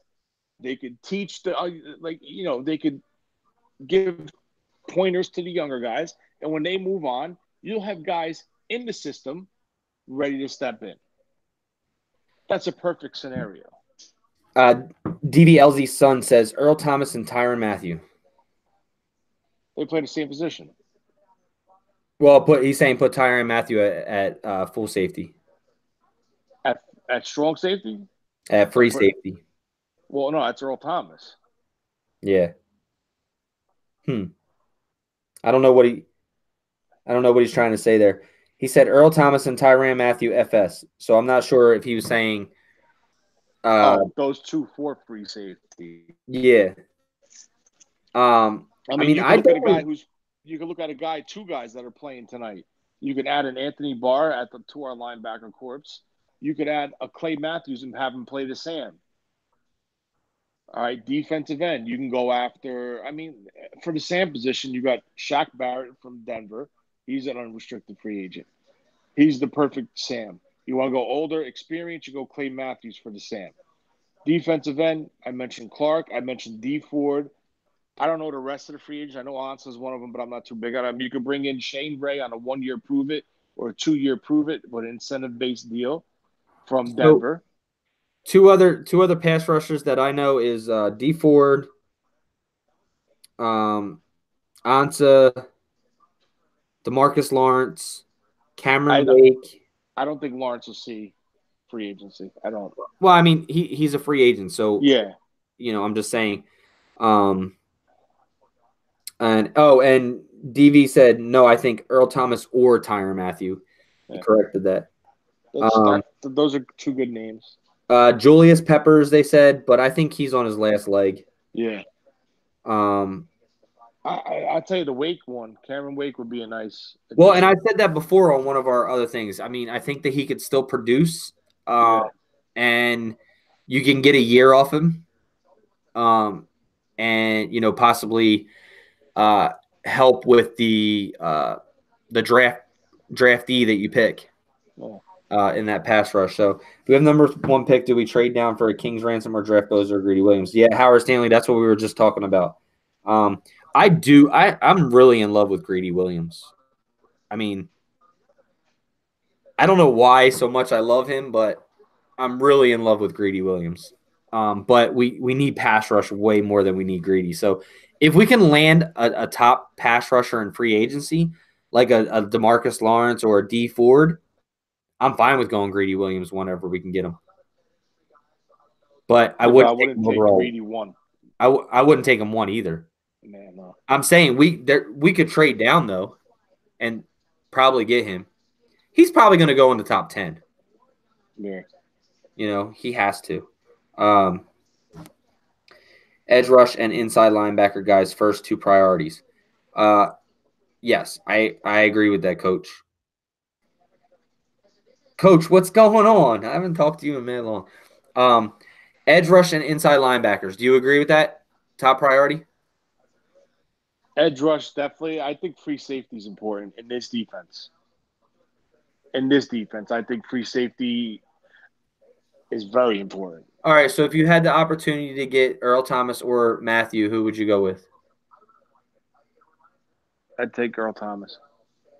You take Earl Thomas? Yeah, I'd take Earl Thomas over Mathieu. Yeah, even though Thomas is a little bit older. He knows the system. He knows this system, and he's still it's just coming back from injury. That scares me. The linebackers I was looking at the other day, I think C.J. Mosley is the top middle linebacker. Anthony Barr is on that list. I would, now that you say Clay Matthews, I really wouldn't mind that. He's not a Leo. He would be a Sam in his defense. Yeah, he'd be a Sam, but so you'd have him playing Sam, you'd have Warner playing middle, and your will would be either Elijah Lee or Malcolm Smith. Malcolm Smith is gone. Do you think we get rid of cut ways with Malcolm Smith this year? Yes. Yes. Can we save any money by cutting him? I think there's like a $3 million cap hit out of the 6, so we would get like 3 back and lose 3. Oh yeah, definitely get rid of him. I think. I don't know. I think there's gonna be a big flip on this defensive side of the ball. Theo, please don't start that. No Bowman. Bowman. Huh? I didn't say. I said Bowman. No, Theo Romo in the chat said Bowman ? No. Bowman is definitely done. I will never want him back. And first off, he quit on this team, so no, I do not want him back. You guys can argue me till you're blue in the face that he didn't quit on this team, but he definitely did. Listen, the important fact is he's not on an NFL roster right now. That's for a reason. Yeah, he's definitely done. It's sad, but it is sad. But I mean, I really think Willis made Bowman who he was. Yeah. Other than the year, I mean, he did come back without Bowman or without Willis and lead the league in tackles, but he still wasn't the same player. All right, so Joe P says, I'm so sick of giving up quarterbacks 10 seconds to throw. I'll spend the first 4 picks on edge and come back with same cornerback as this year. Just keep Armstead, Thomas, and Buckner off the edge. Well, I think Armstead's going to be gone. My ideal thing, the most logical thing, in my opinion, is Earl Mitchell's gone. DJ Jones. You could either do DJ Jones or Buck at the 1 and have Solly play the 3. And if they decide to go that route, you put Taylor as the big end, Blair as the big end, or you put Buckner as the big end and put DJ Jones as the 1 and Solomon Thomas as the 3. I saw him rush a couple times from inside today. He did get pressure. He did push the guard back a couple times. That's his position that he should be playing. No more end. And right. the fact that he keeps doing this, it's mind-boggling. How do you keep putting this guy outside? He's not an edge guy. You forgot about one guy. Who? Are we going to see Contavious Street next year? Yes. He's going to be inside. I don't think he's an end. No, he's going to be inside. But when you were saying 1s and 3s, where are you putting? The reason why I say 1 for DJ Jones, because usually the 1 is a bigger guy. He's more of a run plugger. Right. He's like more like your nose tackle, your nose, prototypical nose, who's like on a shaded on the center. And your 3 guys are more penetrator, more explosive off the snap. That's why I think if you slide Buckner to the 5 and you build a rotation inside. Just tell them what you're saying by 5, 3s, 1s, because some of our fans may not know. Well, all right. The 5 technique is the wide end who lines up head attack. You hear me? Yeah. My headphones just died. The 5 technique is on the one. Hold on, 1, 3, 5. Yeah, he's on the head up on the tackle. The 3 technique is all right. Well, let me explain it to you this way. The offensive line has holes in it. It's 0, 2, 4, 6 to the right, and 1, 3, 5, 7 to the right or left. To the left, correct. Yeah. And those numbers are where they line up on the offensive line. So the 5 technique will be head up on the tackle. The 3 technique would be outside shoulder of the guard. The 1 technique would be, I guess, outside shoulder of the center, and then the Leo would be almost like a 7. Yeah, it's like a 6.5. A 6.5. Yeah, like a 6 technique, which that's the way. I mean, I could draw it for you, but I don't know how. I can't do it right now. No, you're fine. I was just trying to because some people don't understand 1 tech, 3 tech, 5 tech. It's all like lining where they line up in their alignments on the offensive line, basically. The 5 technique's usually a bigger guy. The 3 techniques are penetrator. The 1 technique's like a run stuffer, and the edge is a speed guy off the edge, a pass rusher. I'd like to see Buckner as the 5. Coach Tim says, I like free agents Earl Thomas, D. Ford, Frank Clark, Clay Matthews, and inside linebacker C.J. Mosley. But I think we get inside linebacker Devin White from LSU. He is dynamic and can rush the quarterback too. What's your thoughts on that, on Devin White? Yes, but we would have to trade down. And I don't know right now where he would be like slated to go in the draft. Because, listen, it's way early. I mean, we're talking about this. 3/4 of the free agents that we're talking about might not even be on the market by the time it comes. True. True. So this is just all shooting from the hip. And by the way, how can we get in touch with Coach on Twitter? Yeah, Coach. We tried to look up your Twitter handle when you gave it to us after last time you joined us. If you can type it in or message it to us, because we were trying to follow you and couldn't follow you, and Tony went to follow you, and he's like, I can't find him. And I tried the same name as well, and I couldn't find you either. So if you can give that to us again. If you guys don't follow us on Twitter, you can follow us at nothing but 9ERS. And also my personal Twitter is 49er Faithful 365. Tony's is NJ Niner fan _499. No, NJ Niner 499. NJ Niner 499. Yeah, no fan. We likely will pick top 3, and White should be there. He says it's Coach _T Mendoza. That's different than the other one. Yeah, that is different than the other one. So I'm going to go follow him right now, and I'll send you it. Okay. Let's see here. So I want to get somebody on here, but I don't want to be on too much longer. Oh, I'm already following him. So, Tony, I'm going to send this to you. Guys, also, if you haven't noticed, our shirts are definitely up for sale. I have them right here. Look, you can see.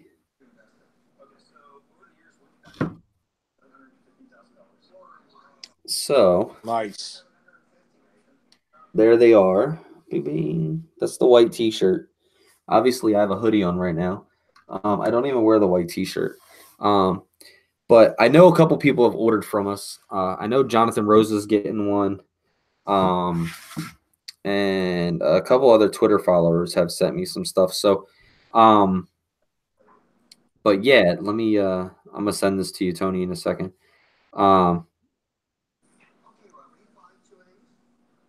Jonathan Rose said he's definitely going to buy it.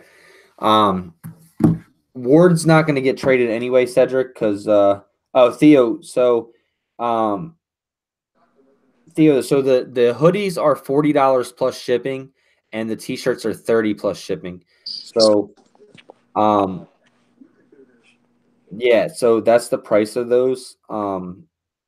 Just if you follow me on Twitter or follow me on Facebook or our Nothing But Niners group page on Facebook, you can send me a DM. On Facebook or on Twitter. Yeah. So if you're interested in those, just hit me up. Yeah, I haven't been posting much on Twitter, just some miscellaneous comments about other posts. Yeah, Coach, I just saw that you were following me. I never the last Twitter handle you gave me, I couldn't find. So, but anyway, so Tony, overall today we talked about how piss poor the offense was. We definitely talked about how the need of a pass rush is much needed in this defensive scheme. I seen some things on Twitter earlier saying how Sherman is done. What is your agreement on this? I don't know if Sherman's done. I mean, listen, they played the number 1 offense. Everyone just seems to forget about that because they're 3-7 or 4 and whatever their record is. I don't even know. But they do that is a good offense. They're number one for a reason. They put up 500 yards a game like it's nothing. But the one play I think where he got beat bad, something happened with Sherman. I think he lost his footing on a jam. He tried to jam him. Maybe he might have missed, and then Evans got a nice full step and a half on him, and he just couldn't make up ground to get him. Because, I mean, we all could agree that Sherman's not a speedster, right? Oh, absolutely. All right, so – and I honestly think, like you touched on earlier and Mike touched on it, Sherman's afraid. He's afraid because he knows and realizes that not everyone's on the same page in his defense. And when you play with that in your head, you have to play really safe. And you have to give – I mean, listen, I don't know what his stats are percentage-wise, but he's the top corner, I think, statistically in the NFL. Like as far yeah. He's only given up 143 yards. Yeah, all season. I mean, that's something. He's got to be doing something, right? I mean, you know. Well, and people will argue that fact and say that he doesn't get tested. I do think that I don't think he's ever been an over the top corner. Because he's never really just had that speed, but obviously he's lost a step or two with an Achilles injury. But I think a lot of it, and it's not making excuses, but I really do think that a lot of it has to do with knowing that he doesn't have that help over top or underneath if he misses on something. Yeah. So he's not jumping balls like he used to.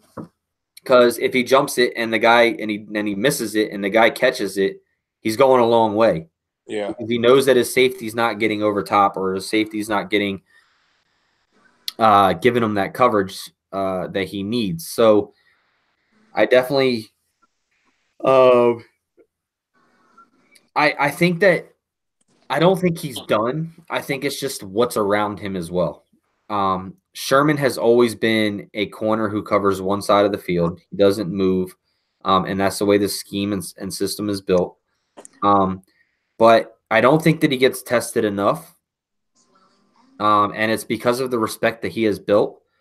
And when he does get beat, he usually gets beat bad. But if he's playing tight, I mean, he gave up one bad play today. Other than that, it was 5-yard catches, 6-yard catches. He didn't give up a lot. So I think Winston and Evans tested him today because of that one deep ball. You see where he threw that ball. I mean, it was going to go out of bounds if Evans didn't get to it. Yeah. Because Evans caught it and took 2 steps and was out of bounds. Yeah. So, it's like, okay, well, let's go for it. If you don't get there, it's going to be, a ball that goes out of bounds. It's not going to be able to be intercepted. It wasn't in the middle of the field. He basically threw it up and said, go get it, which I respect. I respect Winston and Evans for doing that. Evans isn't a piss poor receiver either. We're talking about. It's not like a no-name was burning him. Evans is a hell of a receiver. I think he doesn't get – I probably don't give him enough credit as to what he is. And that's just because I lived in Tampa for 7 years, and I hate hearing Tampa fans talk about Meg Evans. So, but he is a very good receiver. So he's underestimated, probably underranked too in rankings of receivers. So, all right. So we both agree that Sherman's not done. That there are factors in that, meaning, whether it's what he's playing next to, what he has. And we agree that he got burnt today. We agree that he lost the step. So we're not making excuses. But I think he's the right man for this job right now. I still do think that he's the right man for this job. And what I mean by that is his play is still good enough, and his help off the field with these players. You may not see it now, but you get people in here that really want to learn. and you will see a difference. And I'm not saying that our players don't really want to learn right now, but I'm saying get 1 or 2 years in the system and they'll be playing the position well. So Green Mobster said, we are talking about Sherman being bad, but Marcus Peters is about 6 years younger and is probably the worst cornerback in the league. We could have that problem. Marcus Peters got paid. And did they extend him? No. Yeah, I thought they extended him.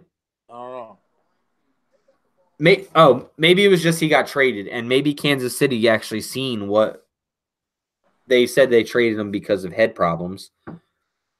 You know what I mean? Like trouble in the locker room and stuff. Yeah. But I don't think Marcus Peters is that good either. So I think it's a good thing. That Sherm has lost a step when he wasn't fast to begin with. I said that. He was never a speedy receiver or a speedy cornerback. He got turned completely around and didn't slip, just slow to excel. Okay, understandable. People get beat. I mean, you can't expect a corner to not get beat at all year. But we're talking about a top-notch receivers. We're talking Odell Beckham style receiver. I mean, he's in the same class as this guy. It's not obviously not catch radius and stuff like that and speed, but Mike Evans is fast for his size. Yeah, he gave up 2 to Mike Evans. Yes, he did. Mike Evans got him. I mean, there's no excuses there. All right, so we did agree that we're keeping Sherman, right, for next year? Yeah. You did agree to keep Sherman next year? Yeah. Yeah. Okay, I couldn't hear you. Deion Sanders didn't get beat. Deion Sanders did get beat. It just wasn't very often. I recall Jerry beating him when he was in Atlanta. Oh, Jerry used to do him dirty. That's why they butted. That's why they loved going against each other. All right, so let's see. Who hasn't been beat by Evans? Guy beats everyone. I totally agree. Cedric Jeffers, Deion definitely did get beat. But anyway, like I said, corners get beat in the NFL. It happens. You see the best of them. I mean, even Darrelle Revis, when he was on Revis Island, would still get beat. Like, it's all about a matter of you give a quarterback enough time. A receiver is going to beat you if you get more than 3 seconds. Even on over the top routes. Some days you just come out of your break wrong. You don't excel right. There's just a lot that goes into it. He said not 94, Deion. Oh, no one beat it. Well, did he get I think he did get beat with someone. Yeah, I'm going to look up stats from 94 Deion and plays. And maybe, you know what? That's something I might do this year. I might do flashback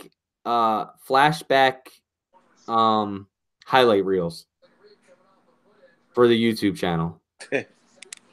Maybe I should do some of those on old players and I'll put the player that played that position and then players that are playing this year with highlights. Put them up. I don't think he did. I don't know if he got beat. So Mike just joined the call. Mike, can you ever recall Deion Sanders getting beat in 94? I know you were probably only like 10 years old, but I indeed was just 10 years old, so I don't have an answer for you, unfortunately.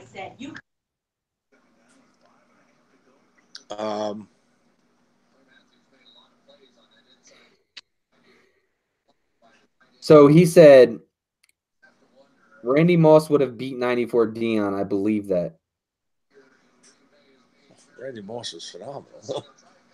Randy Moss beat a lot of people. Yeah, but that's what I'm saying. He's like, and Deion is my second favorite all-time player. So I'm sure he got 94. I mean, listen, every wide receiver can beat a corner. It's about a full game, though. Like Randy Moss isn't going to have 7 catches for 140 yards on Deion. He might get him a play, maybe 2, but he's not gonna get him like that. Right. Well, and what we were saying was that Sherman did get beat today by Evans, but Evans beats a lot of guys. I mean, it's going to happen. It doesn't mean that Richard Sherman's career is over. Did he lose a step or 2? Yeah. I mean, obviously, but he's not as fast. He was never fast to begin with. And he just came out of his break and he didn't excel fast enough, and he got beat. Yeah. But Sherman also played. There was a couple of plays where he was on Jackson, and he played him just fine. And Jackson's way faster than what Evans is. So it was leverage, size, and all that. Reading the wrong route. And that's what we were saying was, he said, "You guys must be kind of young. Dion in his prime shut the whole side of the field down." Well, we're not, but Dion still gave up catches. Yes, that's what we're trying to push. And I'm not that young either. I'm 39 years old, so I'm not that young. I can remember watching 80s and especially early 90 games when these players are in their prime. So somebody said, "So would you want Peters on this team?" No. Marcus Peters? Yeah. Hell no. Okay. Right. We were talking about that. So Patrick and Sherm on the corners. Yeah, so Cedric said I'm 39 too. See, so you can't tell me that. Oh no, J Dog said that I must be kind of young. I'm definitely not kind of young, but anyway, so Mike, so let me just talk about I want to get your opinion on this. Me and Tony talked about this already. So with us only having 5 picks next year, if we end up with the number 1 pick, are you trading that pick, or are you definitely taking Bosa? I'm trading it. I'm trading it back. Okay. All right. So we talked about that. So we talked about trading the pick back. Now here's my question. John Lynch hinted that he's going to go hard in free agency this year. I know we hear that every year. And we're always like, why aren't the Niners spending money? Tony seems to think that the Niners are, John Lynch is going to go after a pass rush free agent, and he's going to draft a pass rush guy, veteran and young. And I tend to agree with that. So if you had your choice of a pass rusher, a linebacker, and a safety in free agency, who would you go after? Who would you make your top priority? D Ford, and I'm not sure what linebackers or safeties are out there, but D Ford would be at the top of my list. Okay. Linebacker was Tony. Who did Tony leave or? No, I'm here. Oh, who was Mosley? C.J. Mosley, Barr from Minnesota. Yeah, Barr from Minnesota. Clay Matthews. And that's all I can think of right now. Got the names. Yeah. We have to take one of those guys. We can't go through the draft again for a linebacker, or no. But if John Lynch goes and says we're gonna free agent a veteran and we're gonna draft in that position, safety, linebacker, and pass rush. Give me Barr. Give me Barr out of that group. Okay, so Barr out of that group, and who you going with a safety? What are my options? Earl Thomas, Tyrann Mathieu. And listen, these are all guys that could be re-signed, franchised, or whatever. But so who would you go with, Earl Thomas or Tyrann Mathieu? Oh man, that's a tough one. Because we're gonna go after edge rushers also, because we're doing this exercise, I would take Tyrann over Earl Thomas, only because Earl Thomas is going to give you great coverage. I don't see him getting a bunch of turnovers. If we're going to get someone to go after the quarterbacks and put pressure on them, then I want a playmaker in the backfield, and I think that's more Tyrann. And I'm not going to say his last name so you can laugh at me. Yeah, because we had an argument about this, if you recall. All right. There was one other question that I asked Tony, and I can't remember what it was. Oh, so we were talking about the Robert Saleh thing, okay? And I said I blame it on 50-50. I blame it on experience and players, and I blame 50% on coaching as well. Obviously, I blame it on And I broke this down. If you really think about it, and I said this to Tony, and I want to see what your opinion is on it. How many players can you name on the 49ers defense that are playing now or have been playing all year since day one of training camp? You have Buckner, you have Day, you have Marsh, you have Armstead, you have Thomas, you have Sherman, you have Sherman. No, I'm saying played every game since day one. All right, so everyone except Sherman that I named, because Sherman missed 2 games. Witherspoon was benched, but he did special teams. I don't know if you count that or not. He didn't play corner, but he was there from start to finish. He hasn't been injured or anything like that. There's another defensive lineman I'm missing. Mitchell, Earl Mitchell. Earl Mitchell has been a healthy guy also. And I don't think Kawan Williams missed part of a game, but I think he returned the next game. I think Williams has been there also. And Reed wasn't always a starter. He was more of like a rotational guy, but I think Reed has been healthy since day one also. Armstead had an injury in the beginning of the year.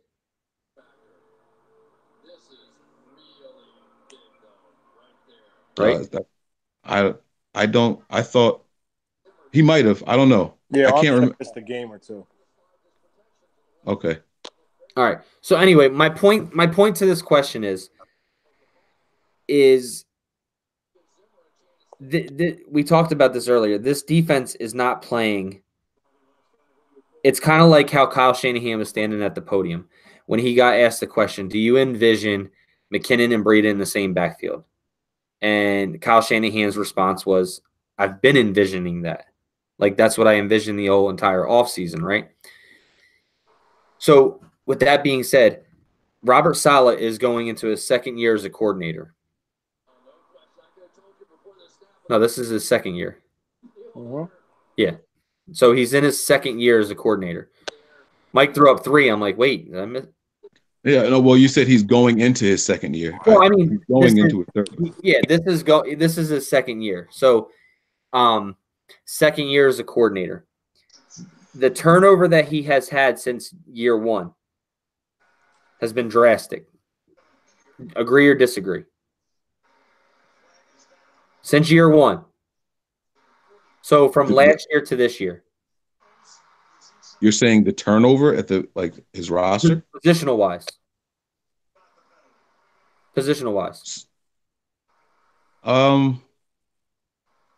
Yeah. All right. I'd say that. Okay. So now I asked you a question to name players that have been with Robert Saleh playing every game since day 1 this year, right? How many of those players are more than a 1-year player and have been in this system for more than 1 year? It was Mitchell. Well, you talked about it doesn't matter scheme other teams. It means under Robert Saleh. Under Robert Saleh, right? Are we talking about anybody who was injured, or is it just people who have been here since he was? No, I'm saying of those players that you named that have been here since day 1, how many of those are playing? I'm trying to think how to question this question. You're asking me of the players who are here consistently this year, how many of them were here from the beginning of his tenure here? Right. Yes. There you go. Okay, so that gives us Buckner, that gives us Witherspoon, that gives us Kawan Williams, that gives us Tart, that gives us Armstead has been here, Earl Mitchell has been here. Day was an acquisition during the season last year, so that wouldn't count. DJ Jones was drafted last year. First year he took over. Jones. There's people here, Nick. It's just I'm trying to get I can't remember how I phrased the question to you, and I'm trying to get the same question to Mike. as to what we came up with Robert Saleh. Players that have been contributing factors, like yeah. I mean, you can't. So, all right, Trey, we're gonna get to that question. I'm trying to think of how I phrased the question to you because we came up with like 3 players, 3 or 4 players. Oh, the players that haven't missed a game and have been playing in full. Have been playing since day one. Right. So since day one. So Mike said Cassius Marsh, Eric Armstead. Pick up a waiver. So it's basically just Buckner, Mitchell. It's Buckner, Mitchell, Tart. What you guys are saying that they've never been injured though? We're talking about So we're talking about who's still playing this day, or let's say this day, the start of this year to this day, who were playing in position, in that position starting day one. All right, yeah. So that gives us Tart, Buckner. Armstead didn't do much last year, but he was, and Armstead changed position. Mitchell, Kawan Williams, Akella Witherspoon still, and I mean he's not active now because Smith is back, but Brock Coyle hasn't changed positions. He's been here since day one also. No, but I'm saying playing now. Yeah, I mean, that's really it. In today's game. Yeah, it's those 4 that I just named. Yeah, so I mean, and that's what I was trying to say earlier was that we're putting a lot of this on Robert Saleh, and some of it is Robert Saleh. Don't get me wrong, but everybody wants to say, well, don't run the scheme if you don't have the players to run the scheme.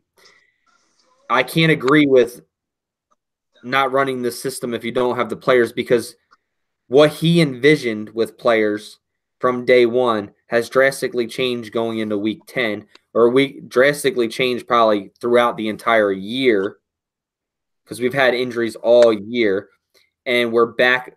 Some positions were to our 3rd string guy.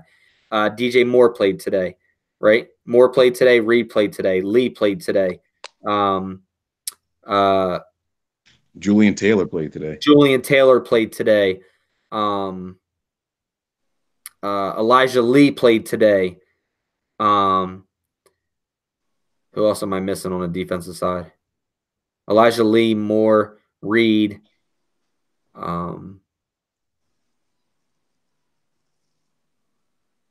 So just 5 guys right there of the 11 that really haven't played an entire year. Exum was another guy who played today. Exum, yep. There's been a lot of turnover on the team, but I think that happens a lot, especially over the course of 2 seasons. There's a lot of turnover and a lot of in and outs and things like that. But we don't even have consistent backups. You know, we have guys who are moving all over the place, even in the backup position. You know what I mean? So it's weird. I mean, you look back at Malcolm Smith, and he's been here since they started this, but this is his first year doing anything. You know, so it's not like, I get what you're saying. There's a lot of turnover, and maybe that no matter how he envisioned it, it's different players. I think that's what you're getting at. You can have the vision and you can think that you got the system to do it, but on the flip side, it's that these players are on your roster. Like, they're on your roster by your doing. It's not like it's not like he's just you get the GM in place to get the players, you get the head coach, you get the coordinators, and the coordinators tell you the type of players they need. So you gotta. Right. And that's why I say 50% of it is on coaching and 50% on it is play execution, because obviously your players that are deep on your depth chart, you have envision for them, but not right now. Your envision is to have them progress and get to where they should be now, later down the road. You know, if you would have told, I truly believe this, if you would have told Robert Saleh in the beginning of the year that he's going to be using DJ Reed as his safety, and you're going to have Elijah Lee as his linebacker, and you're going to have DJ Moore and Antoine Exum, and these guys starting, things would have been a lot different of what he's running now compared to what he would be running, or things would be a lot different compared to what he'd be running then compared to what he's running now. But there's a system in place now because these guys were 2, 3, 4s on the depth.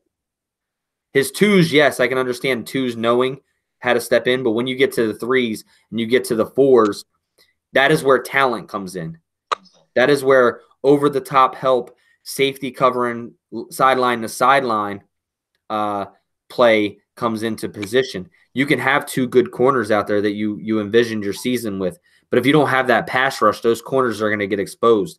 If those corners can't play to their game because they're worried about over-the-top help or safety help and getting burnt of going for a play and missing it and knowing that guy, if they miss that, is going to get a ton of more yards or even a score because you're afraid of your safety help over the top with young guys who can't cover sideline to sideline with speed. There's no developmental time, I guess I could say, with these guys. It's basically thrown to the wolves, and who gets the blame for that? The coordinator.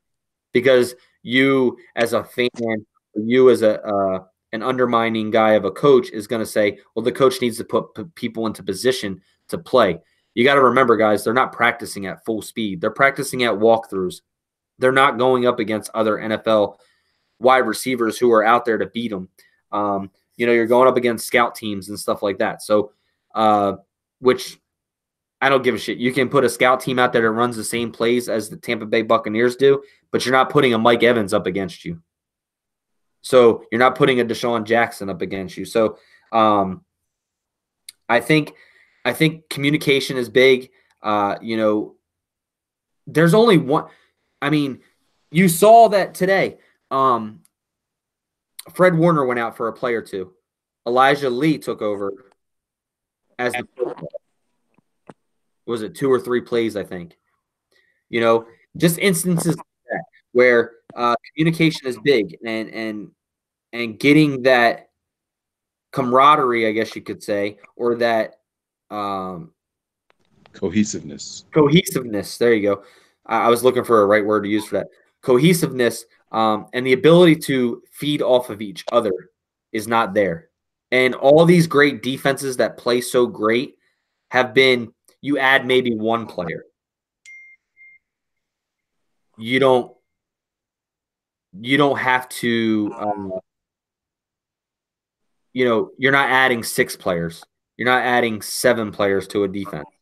So I can see getting away with adding 1. But when you're getting in the 3, 4, and you're adding 3s and 4s, I think that definitely destroys the coach and the coordinator and his plans and his execution-wise, and take a lot more blame.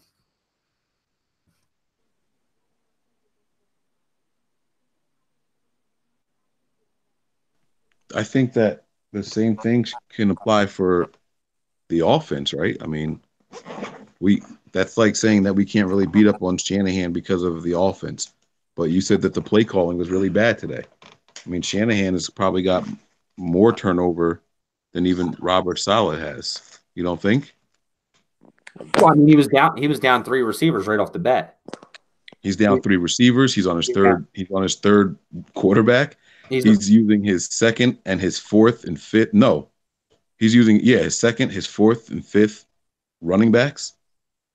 You know what I mean? Shanahan's probably got more turnover and more critical positions than what Saleh has. And you see it, though. You see it because we were scoring a certain amount of points. The only people that are really on offensively that have been there for the entire year is the offensive line. Yeah. 5 guys. So you're talking 6 other guys that weren't in the plans. Well, let's go with Breida too, because Breida would have been in the plans. So let's just say 6 guys out of the 11 on offense. That's 50-50. Well, it's really 60-40, but just to keep numbers fair is 50-50. All right, so let's just answer 2 more questions. Why do you draft Solomon Thomas, put him on the edge? It doesn't make sense. Coaching. He played better today in the 3-tech. Coaching. Yeah. We definitely noticed that he plays better in the 3-tech, correct? Yes. Understandably, we don't know why you draft him and then play him on the edge. That's coaching. Simple as that. I don't like Solomon Thomas, guys. I know you don't. Trey Trey forearm VA. I have no confidence in Salah's ability to make adjustments. I have seen zero of this year. That's not true. I don't think. Yeah, I don't think it's about. I'll answer this real quick, Mike, and then you can go. I don't think it's about the ability to change things up or make adjustments, because I have seen times where he makes adjustments and it work. I think that it also depends on what skill level you have on the field to make those adjustments. I don't think that we have, I don't think we have that skill set level right out now to play. I would love to play more man compared to zone, or play a 2 over top safety compared to a 1, but I just don't think we have the right coverage and the speed on the field right now that we should have in man on man. So I don't want to say that I've seen it 0 times this year, because I've seen times where Salah has changed things up. Do I agree with how he changes it up all the time? No, but I mean, I don't agree with every defensive coordinator either on how they change things up at times. So can his ability to adjust on the fly get better? I think so, but he's only a second-year defensive coordinator.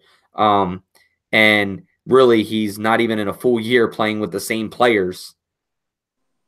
He hasn't played with an 11 healthy players in this defense his entire tenure of who he started off with.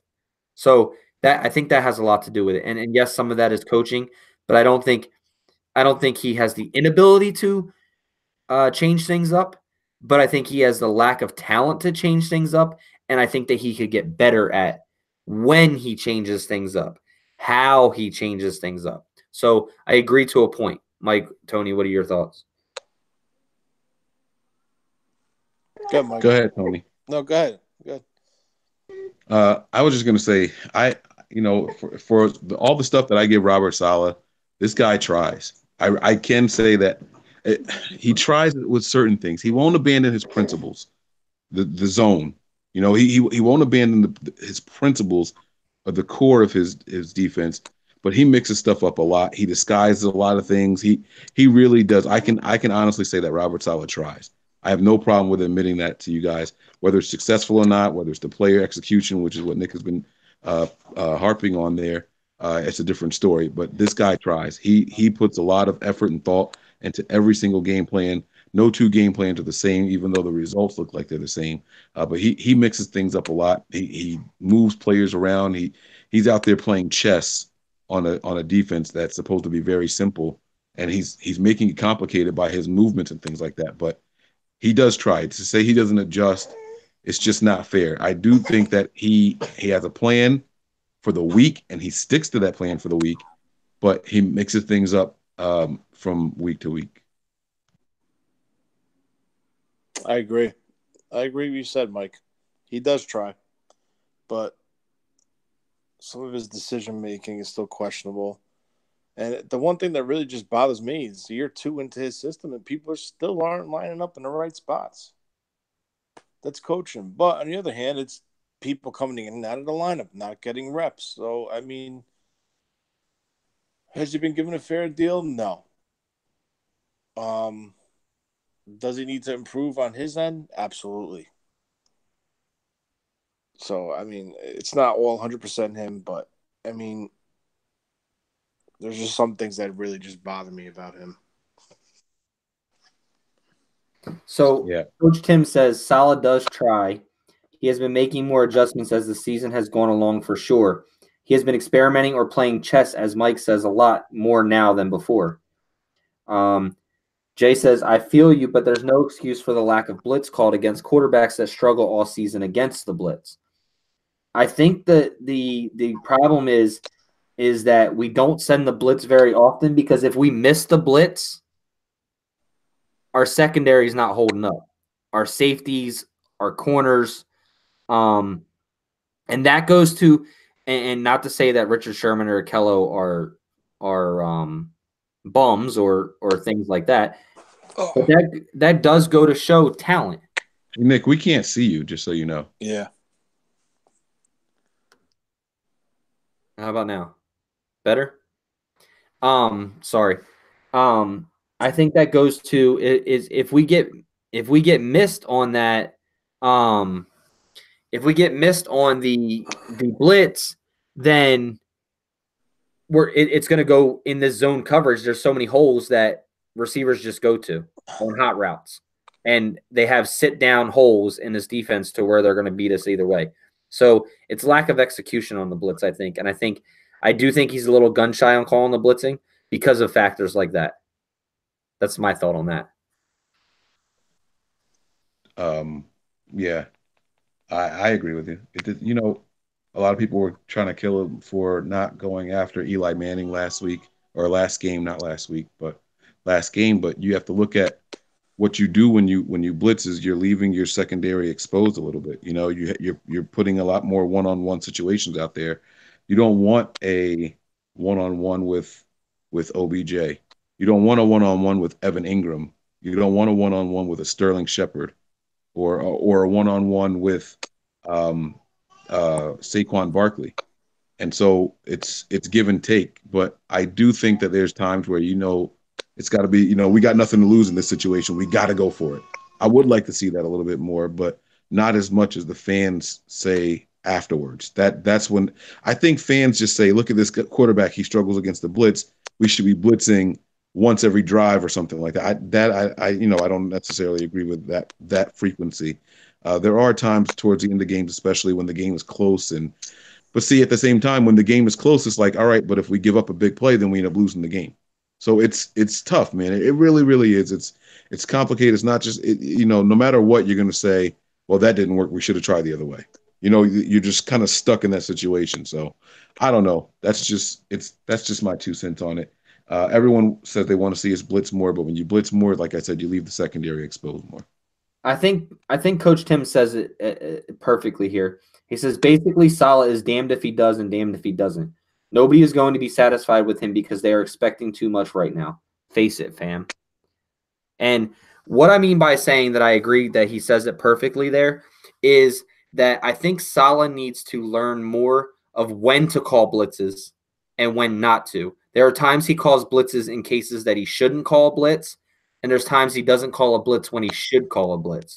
So I still think that he's learning with the talent that he has on the field week in, week out, because it's always somebody different. And that's where I said the consistency comes in as to where there's never any consistency on this defense as to who's going to be on the field and who's not.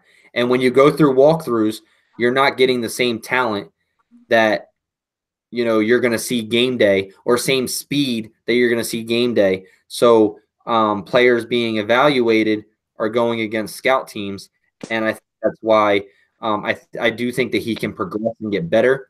But I also think that will come with experience of players being on the field more frequently, I guess.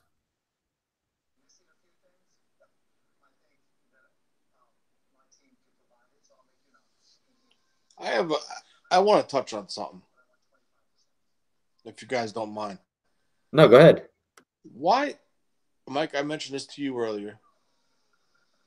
Why are the fans, we all know everyone got 6-year deals. Why are the fans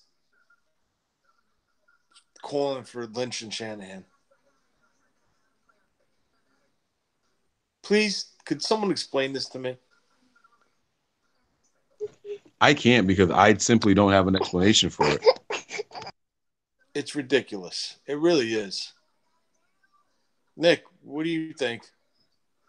All right. So Trey says Zach B says expecting too much in year 2. He's not a rookie defensive coordinator anymore.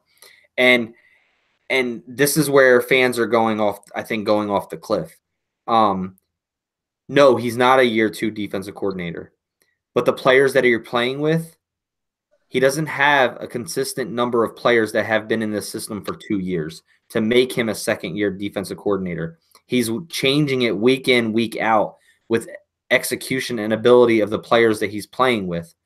Of course, he could go over and coach a defense that has a pass rush, has 10 other players, let's just say without a pass rusher, 10 other players that have been on the field all year long and have been able to understand how each other play. And I said this earlier in the show, and I've said it in the past, was you've heard DeForest Buckner come out and say, I think we had a really good week this week because we played with, the same guys that we played in practice all week, or the same guys we played with last week. And we started to get familiarity with each other on how we're playing. And I think that's why we had a good game this week. And then the next week, we were missing a player. We were missing a Reuben Foster. We were missing this. We were missing that. And, yes, basic adjustments I can understand, but you also got to understand that you adjust to the ability and talent that you have on the field to go up against certain positions. Where I said he was wrong the biggest was on the Green Bay game. Richard Sherman went over and took a player off of Davante Adams and said, no, I'm covering him this play.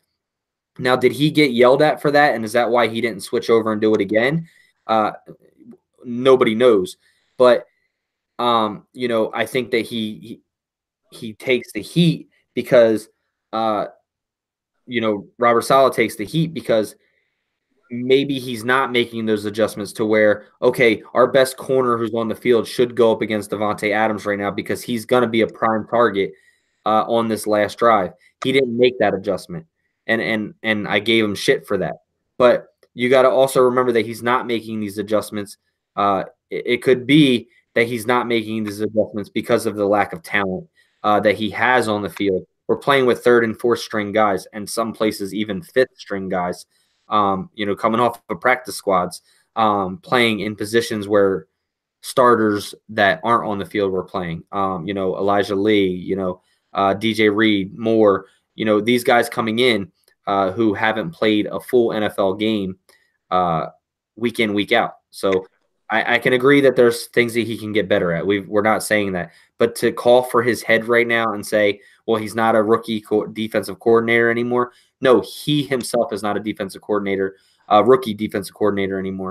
But the talent that he has on the field makes him look like a rookie defensive coordinator. No, I'm talking about Shanahan and Lynch.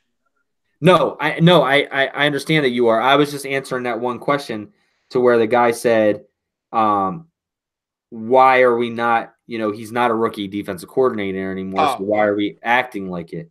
Oh, all right. No, because I'm just kind of like, it gets me mad.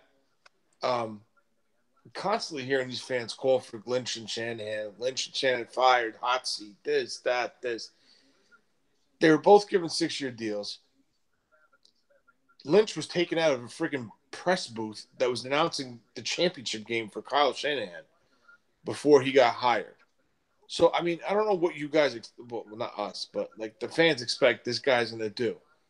He came in, he swung for the fence. He made a deal, traded back, took Solomon Thomas, traded back in, took Reuben Foster. He tried, okay? Now he's going to learn from his lesson. He did find Kittle in that draft. He did find Witherspoon in that draft. I'm not going to give up on Witherspoon yet. Obviously, the second first-round pick is a different story. His second-year draft, they're finding undrafted free agents that are contributing right now. But, I mean, to call for these guys' heads, I mean, how? Like, we sucked. We sucked when these guys came in. We had nothing, okay? They came in. They brought their crew in, the Garcons, to help the Malcolm Smiths, to help teach the system that they're going to install on both sides of the balls, and it worked to a point, but it's Garcon is in his past, but I mean, it's not fair. Look at the predicament that Kyle Shanahan's in right now. This team could have checked in, like we said on previous shows. This team could have checked in about 4 or 5 weeks ago and quit and flat out stopped. playing. The locker room could have been, pointing fingers. Oh, trade me. I want out. Blah, blah, blah, blah, blah. But no, he kept his team intact. And I'm proud to have him as a coach. I think he's doing well as our coach. He has a lot on our plate. He has a lot on his plate as the coach. And they just got to move forward. They have their plan. Continue with their plan. I think they're going to be a lot more aggressive in free agency this year, like we just spoke about. And, I'm really excited to see what's going to come in 2019. It's funny because J-Dog says 6 years deals for Lynch and Shanahan is insane. I don't agree with that because nobody was going to come here the way that coaches have been turned over, in San Francisco over the last 4 years. The way that we've dealt with coaches, the way that we've expelled them or expelled them, I guess you could say. 6-year deals were something that we needed to do. We needed to show that this is 6 years for you guys. There's a difference, though, between Trent Baalke, Chip Kelly, Trent Baalke, Jim Harbaugh, Trent Baalke, Jim Tomsula, is John Lynch and Kyle Shanahan are on the same page. They have a goal, they have an aspiration, and they're looking to meet that aspiration. Do you not think that they both know that where we need to get fixed or where we need to get better? And that goes to Kyle Shanahan saying this week to his players at the end of last week, going forward for the next half of the season, you need to show me that you want to be here. Because if you don't want to be here, we're going to replace you. And, basically saying that to players. 6 years for these coaches was something that we needed to do to get them there. I don't think it's on Kyle or John's head that this team is playing as bad as it is. Like I said, I think injuries have a lot to do with the way Kyle Shanahan is coaching right now. And we're just taking it out as, it's his second year. He should be doing better. He should be doing this. Guys, this guy has lost a ton of offensive weapons, things that he needed. And John Lynch is trying to provide for Kyle what he needs. And you've heard John Lynch go out and say, this is, we understand what we as coaches and GMs need to do for this team to get this team better. And we're going to do that. Have faith. That's all I really got to say. So, go ahead, Mike. You leaving? No. I wanted to talk about really quick what Tony was talking about. I can understand people calling for Saleh because they want to see a little bit more aggressiveness, or maybe they're just flat out tired of the scheme, right? When it comes to Lynch and Shanahan in particular, I think the people that are calling for them to be fired, even individually, whether it's just one or the other, not both of them together, I think what you're seeing is that it's people who are looking at the record. I don't think it's people looking at the situation. If we had Jimmy Garoppolo and all the guys that they went out and bought in, if we had all these guys healthy and we were still this 2-9 team, then all right, maybe I could say, all right, look, you got your quarterback, you got your defensive stars, you got your, Your running they don't, your running backs, your star inside linebacker. You don't have those guys. You don't have your safeties. There's so much that you don't have. You went out and you acquired them, but they're not there. They're not on the field. And so I think that we have to keep in mind what we're playing without. I think fans see that, man, we were so close in this game, we should have finished it. Well, close games are lost by, or won and lost by good coaching or the players, or a combination of the two. We can have good coaching, and that's going to keep us close in a lot of these games. But the reason we lose is because we don't have the talent yet. And so these guys are stuck here rebuilding this team. The turnover has been astounding so far, and it's going to continue. I still think there's a lot more turnover to come for this team in the future. But I think for the fans that are calling for these guys to get fired, they're looking at box scores, and they're not looking at the situation and circumstances that we're in inside of the box scores and a season overall aspect. Yeah. I mean, like Green Mobster says it perfect. People are acting like we haven't been the most injured team in the NFL 2 years running. And we can all say, and then somebody else said, well, you can't miss on 3 straight drafts. Well, I don't think we really missed on 3 straight drafts. I think the players that we drafted are good players. But let's take Reuben Foster, for example. He fucked that up. he was a great talent to go and get, but he screwed that up. Jerick McKinnon wasn't a draft player, but we went out and got him. Injured. You make a trade for Jimmy Garoppolo, injured. You go out and you get Dante Pettis and Richie James. Neither of them really had an opportunity to play yet because they're not supposed to just be inserted right then and there. Who else am I missing? Solomon. You can even talk about forget even Solomon Thomas. You can talk about Pierre Garçon playing through injuries. You know, Jaquez Tart, someone that they extended, playing through injuries. Richard Sherman coming back from an injury. You know, there's a lot of stuff that's going on here that is why we're not getting the results we want to see and get yet. And we just got to be patient, man. The fans are Contavious Street drafted as an injury. We don't even know what we got with that guy yet. Julian Taylor is finally getting an opportunity to play.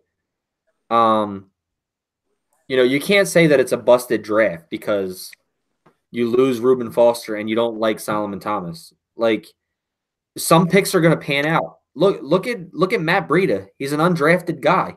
Nobody wanted him. But look what Kyle Shanahan's doing with him. You know, like, so that's a positive to look at. Like, look at what we got. Maybe Matt Breida wasn't, you know, we didn't spend a top 3 pick on him or a 7th round pick on him. He was an undrafted guy. But our coach has turned him into somebody who looks like a good 2nd round, probably a 2nd round, 3rd round pick. So, you know, he saw this talent. Yeah, he missed on the Joe Williams thing. But guess what? He ate it. He moved on. You know,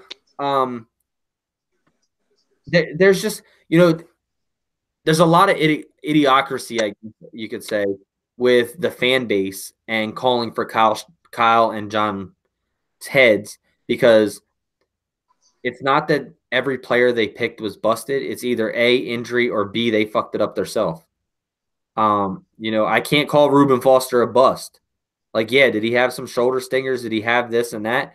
Yes. But if he was healthy, or he wasn't so dense-headed, you wouldn't be calling a bust. If we didn't cut Reuben Foster today for stupid mistakes, you wouldn't be saying, well, that's your GM because he went up and traded and got him. You knew that he had off-field issues.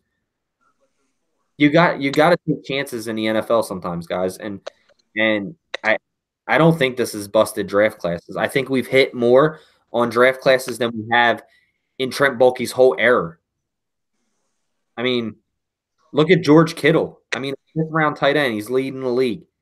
Like, this is not a complete bust of draft. I think we've gotten more players out of these last 2 drafts than we've gotten in 4 years in the draft. Do you guys agree or disagree with that, Tony? I agree. Mike, you agree? Tony? I like some of the talent that it's over there to your left. I like some of the talent that Baalke brought in. So, I mean, I'm not in 2 years. I mean, I don't know. There's some of the guys that Baalke brought in that never got their fair shake, I think. But, you know, I'm saying that I'm panning out, like playing right now. Yeah, I'm just saying it's too early to judge anything that Lynch has done yet. These 2 seasons, it's too early. It's too early to say, oh, this is a good pick, this is a bad pick. It's kind of, you know, some of the people that are stars, you can tell with like the George Kittles. You can tell with the Matt Breeders, even the small guys like Sheldon Day and things like that. Everyone's just focused on the draft. And I get that was the premise of the question, but there's more to it than just that. You got to try to build cohesiveness and chemistry, things like that. And they're trying. They're really, really trying. You can see what the plan is for these guys. They're going after guys who were in the system and know how to build that brotherhood and all that stuff. That's how they want these guys to play. That's why you see so many former Seahawks on this team, you know, because they want that mantra. They saw the bond that those Seahawk players had. I wouldn't be surprised if they tried to make a move at Earl Thomas next year, honestly, just to continue that bond that they had in that secondary and try to pass it on to the youth that's going to surpass them later on. You can see the plan. You can see what they're going for, but it's just too early to say, oh, it's not going to work or it's a bust. It's just premature. You know, I commend them for taking a shot on Reuben Foster. They didn't get him, even though they said flat out they wanted him more than they wanted Thomas, that he was the guy at the top of their board. But his problems and attitudes, they were like, no, we can't do it. We can't do it. And then as it near the end of the first round, they're like, I can't believe he's still there. We should try to make a move for him. That was their flyer. They took a flyer, and if it had worked out, all of a sudden we looked like geniuses. Well, it didn't. But at least we have a GM and a coach that are willing to try, man. We didn't have that before. Right, and that's what I was saying is the difference between the Trent Baalke eras is we have a head coach and a GM that are working on the same page, and they both have the same aspirations, same goals, and they're going to do what it takes to get there. And I don't think they're sitting back in their office saying, well, we have 6 years to do it. I don't think I really don't think that they're doing that. I think this probably hurts Kyle Shanahan and John Lynch losing more than it hurts the players. And I can truly say that. Like, I really feel that way because I'm sure that players are down and stuff like that too. But you also got to remember, this is the product that Kyle Lynch and I always do that shit. Always. Kyle and John Lynch, this is the product that they put on the field. They put their necks out on the line, and this is what they did. And when the team isn't winning, I'm sure they're taking it way worse than the players are. The players are like, okay, we lost. It's a paycheck. Obviously they don't want to lose every week in and week out, but I'm sure that every time we lose week in and week out, it's harder on the GM and coach than it is the players. So I think this team, I still, even though we're losing right now, and I don't want to be one of those, stupid fans or, I don't want to say stupid because it's kind of mean. I did say idiocracy though, but I still think that this team is still headed in the right direction. I think that we have the top 2 guys in the front office in the right place.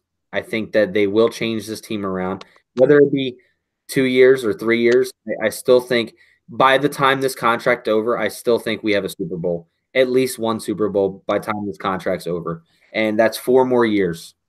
We have 4 more years to get it done. And do I think it will take that long? No. Do I think it could take 2 years, maybe 3? Yeah. I would have said we were definitely a playoff team in year 3. I've said that before on our shows. But with the injuries of Jimmy Garoppolo, the injuries of Jerick McKinnon, and the injury of the pieces that we were supposed to have this year not being there this year, to me, year 2 is pretty much a wash. You have to force guys into playing. We forced Adrian Colbert into being the starter this year because he played so well at the end of the year when he was forced to play. And then look what happened. He didn't get that time to develop. These players need that time to develop. It's not, Ian Williams said it perfectly on our podcast. Players in the NFL don't start coming to their own at least till year 2, year 3.